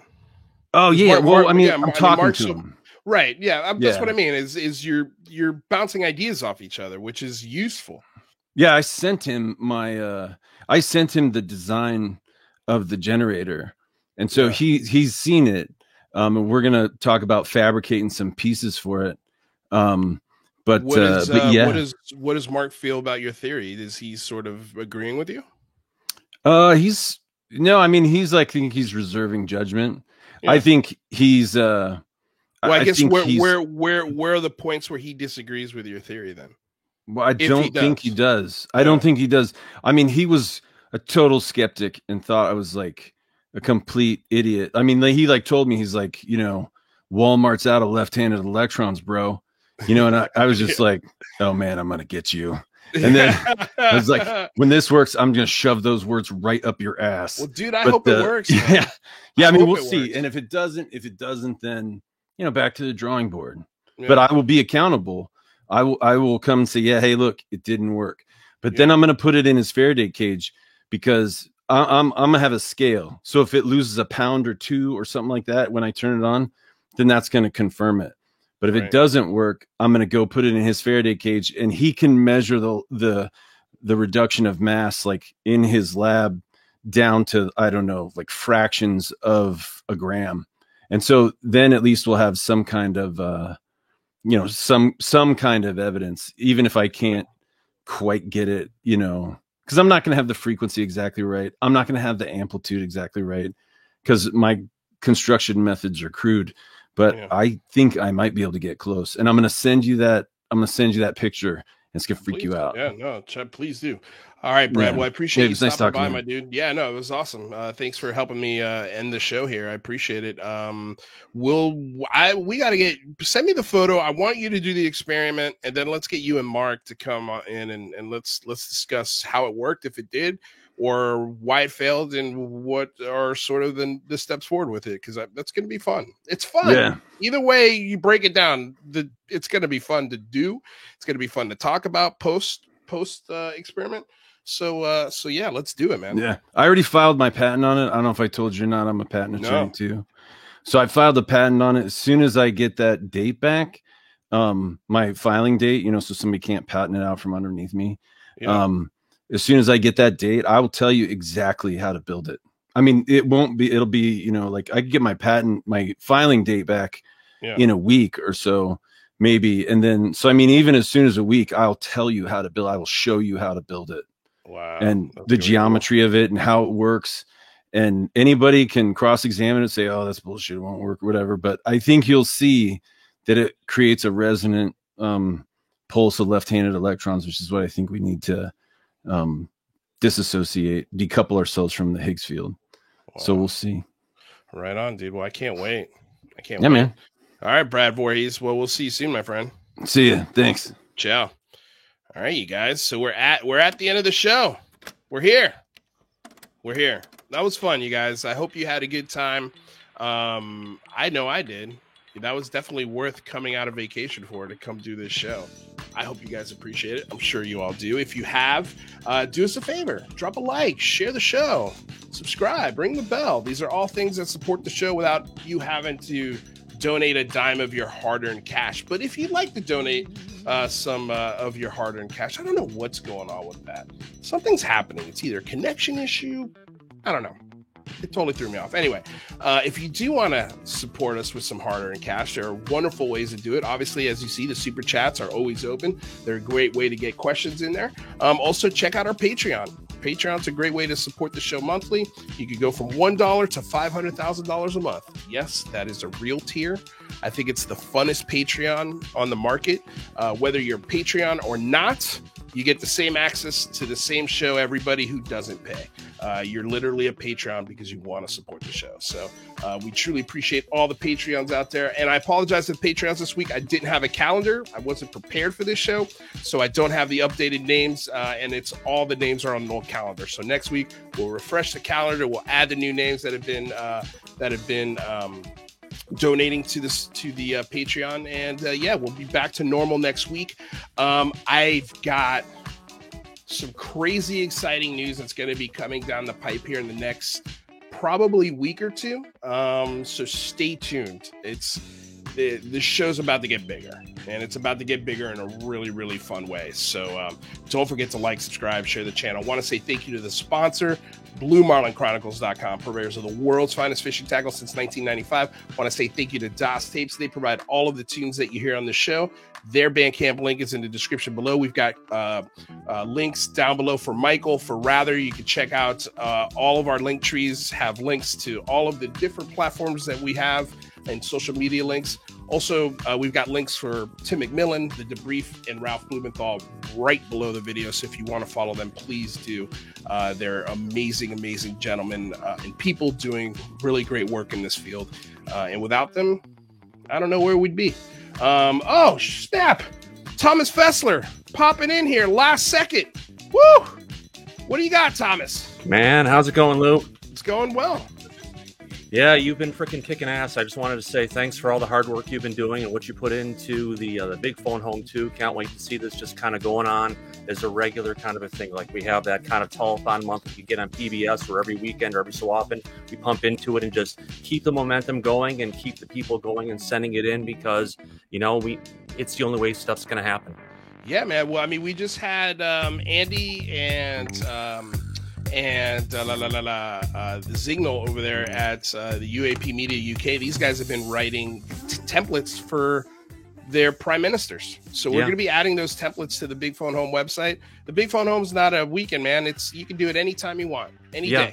It's a lifelong event for us to try and get all this stuff brought out that we need to. And if we can get it to getting large groups of people and bring the general public in and involve our veterans and other people to try and take this and build some momentum about it, that's what it's about. Totally, man. Totally. And guys, if you haven't seen Thomas Fessler's channel, go check it out. Subscribe.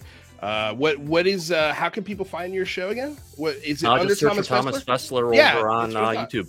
Yeah, okay, we all run Disclosure Tonight pretty much almost 7 days a week at these days, it seems. And whether I've got a panel or sometimes I'm just running solo, just trying to, keep the momentum going and make it happen.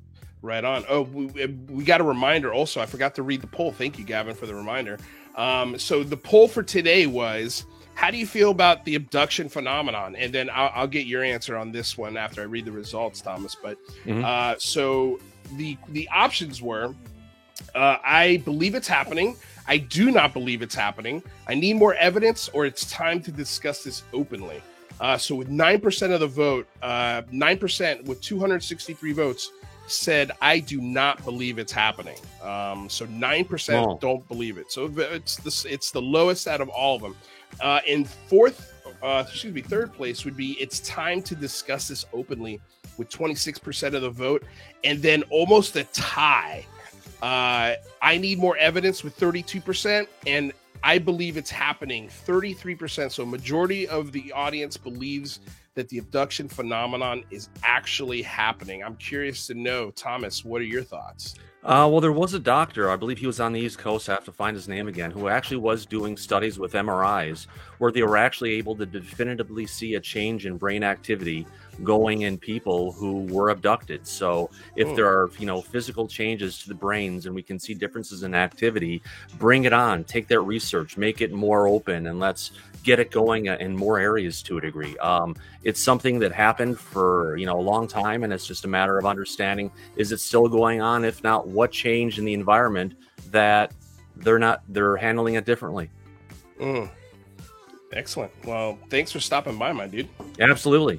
Yeah. Happy Friday, man. Happy Friday. Enjoy the weekend. Yeah. We'll see you next week. What time's your show start tonight? 7 p.m. Pacific. Yeah.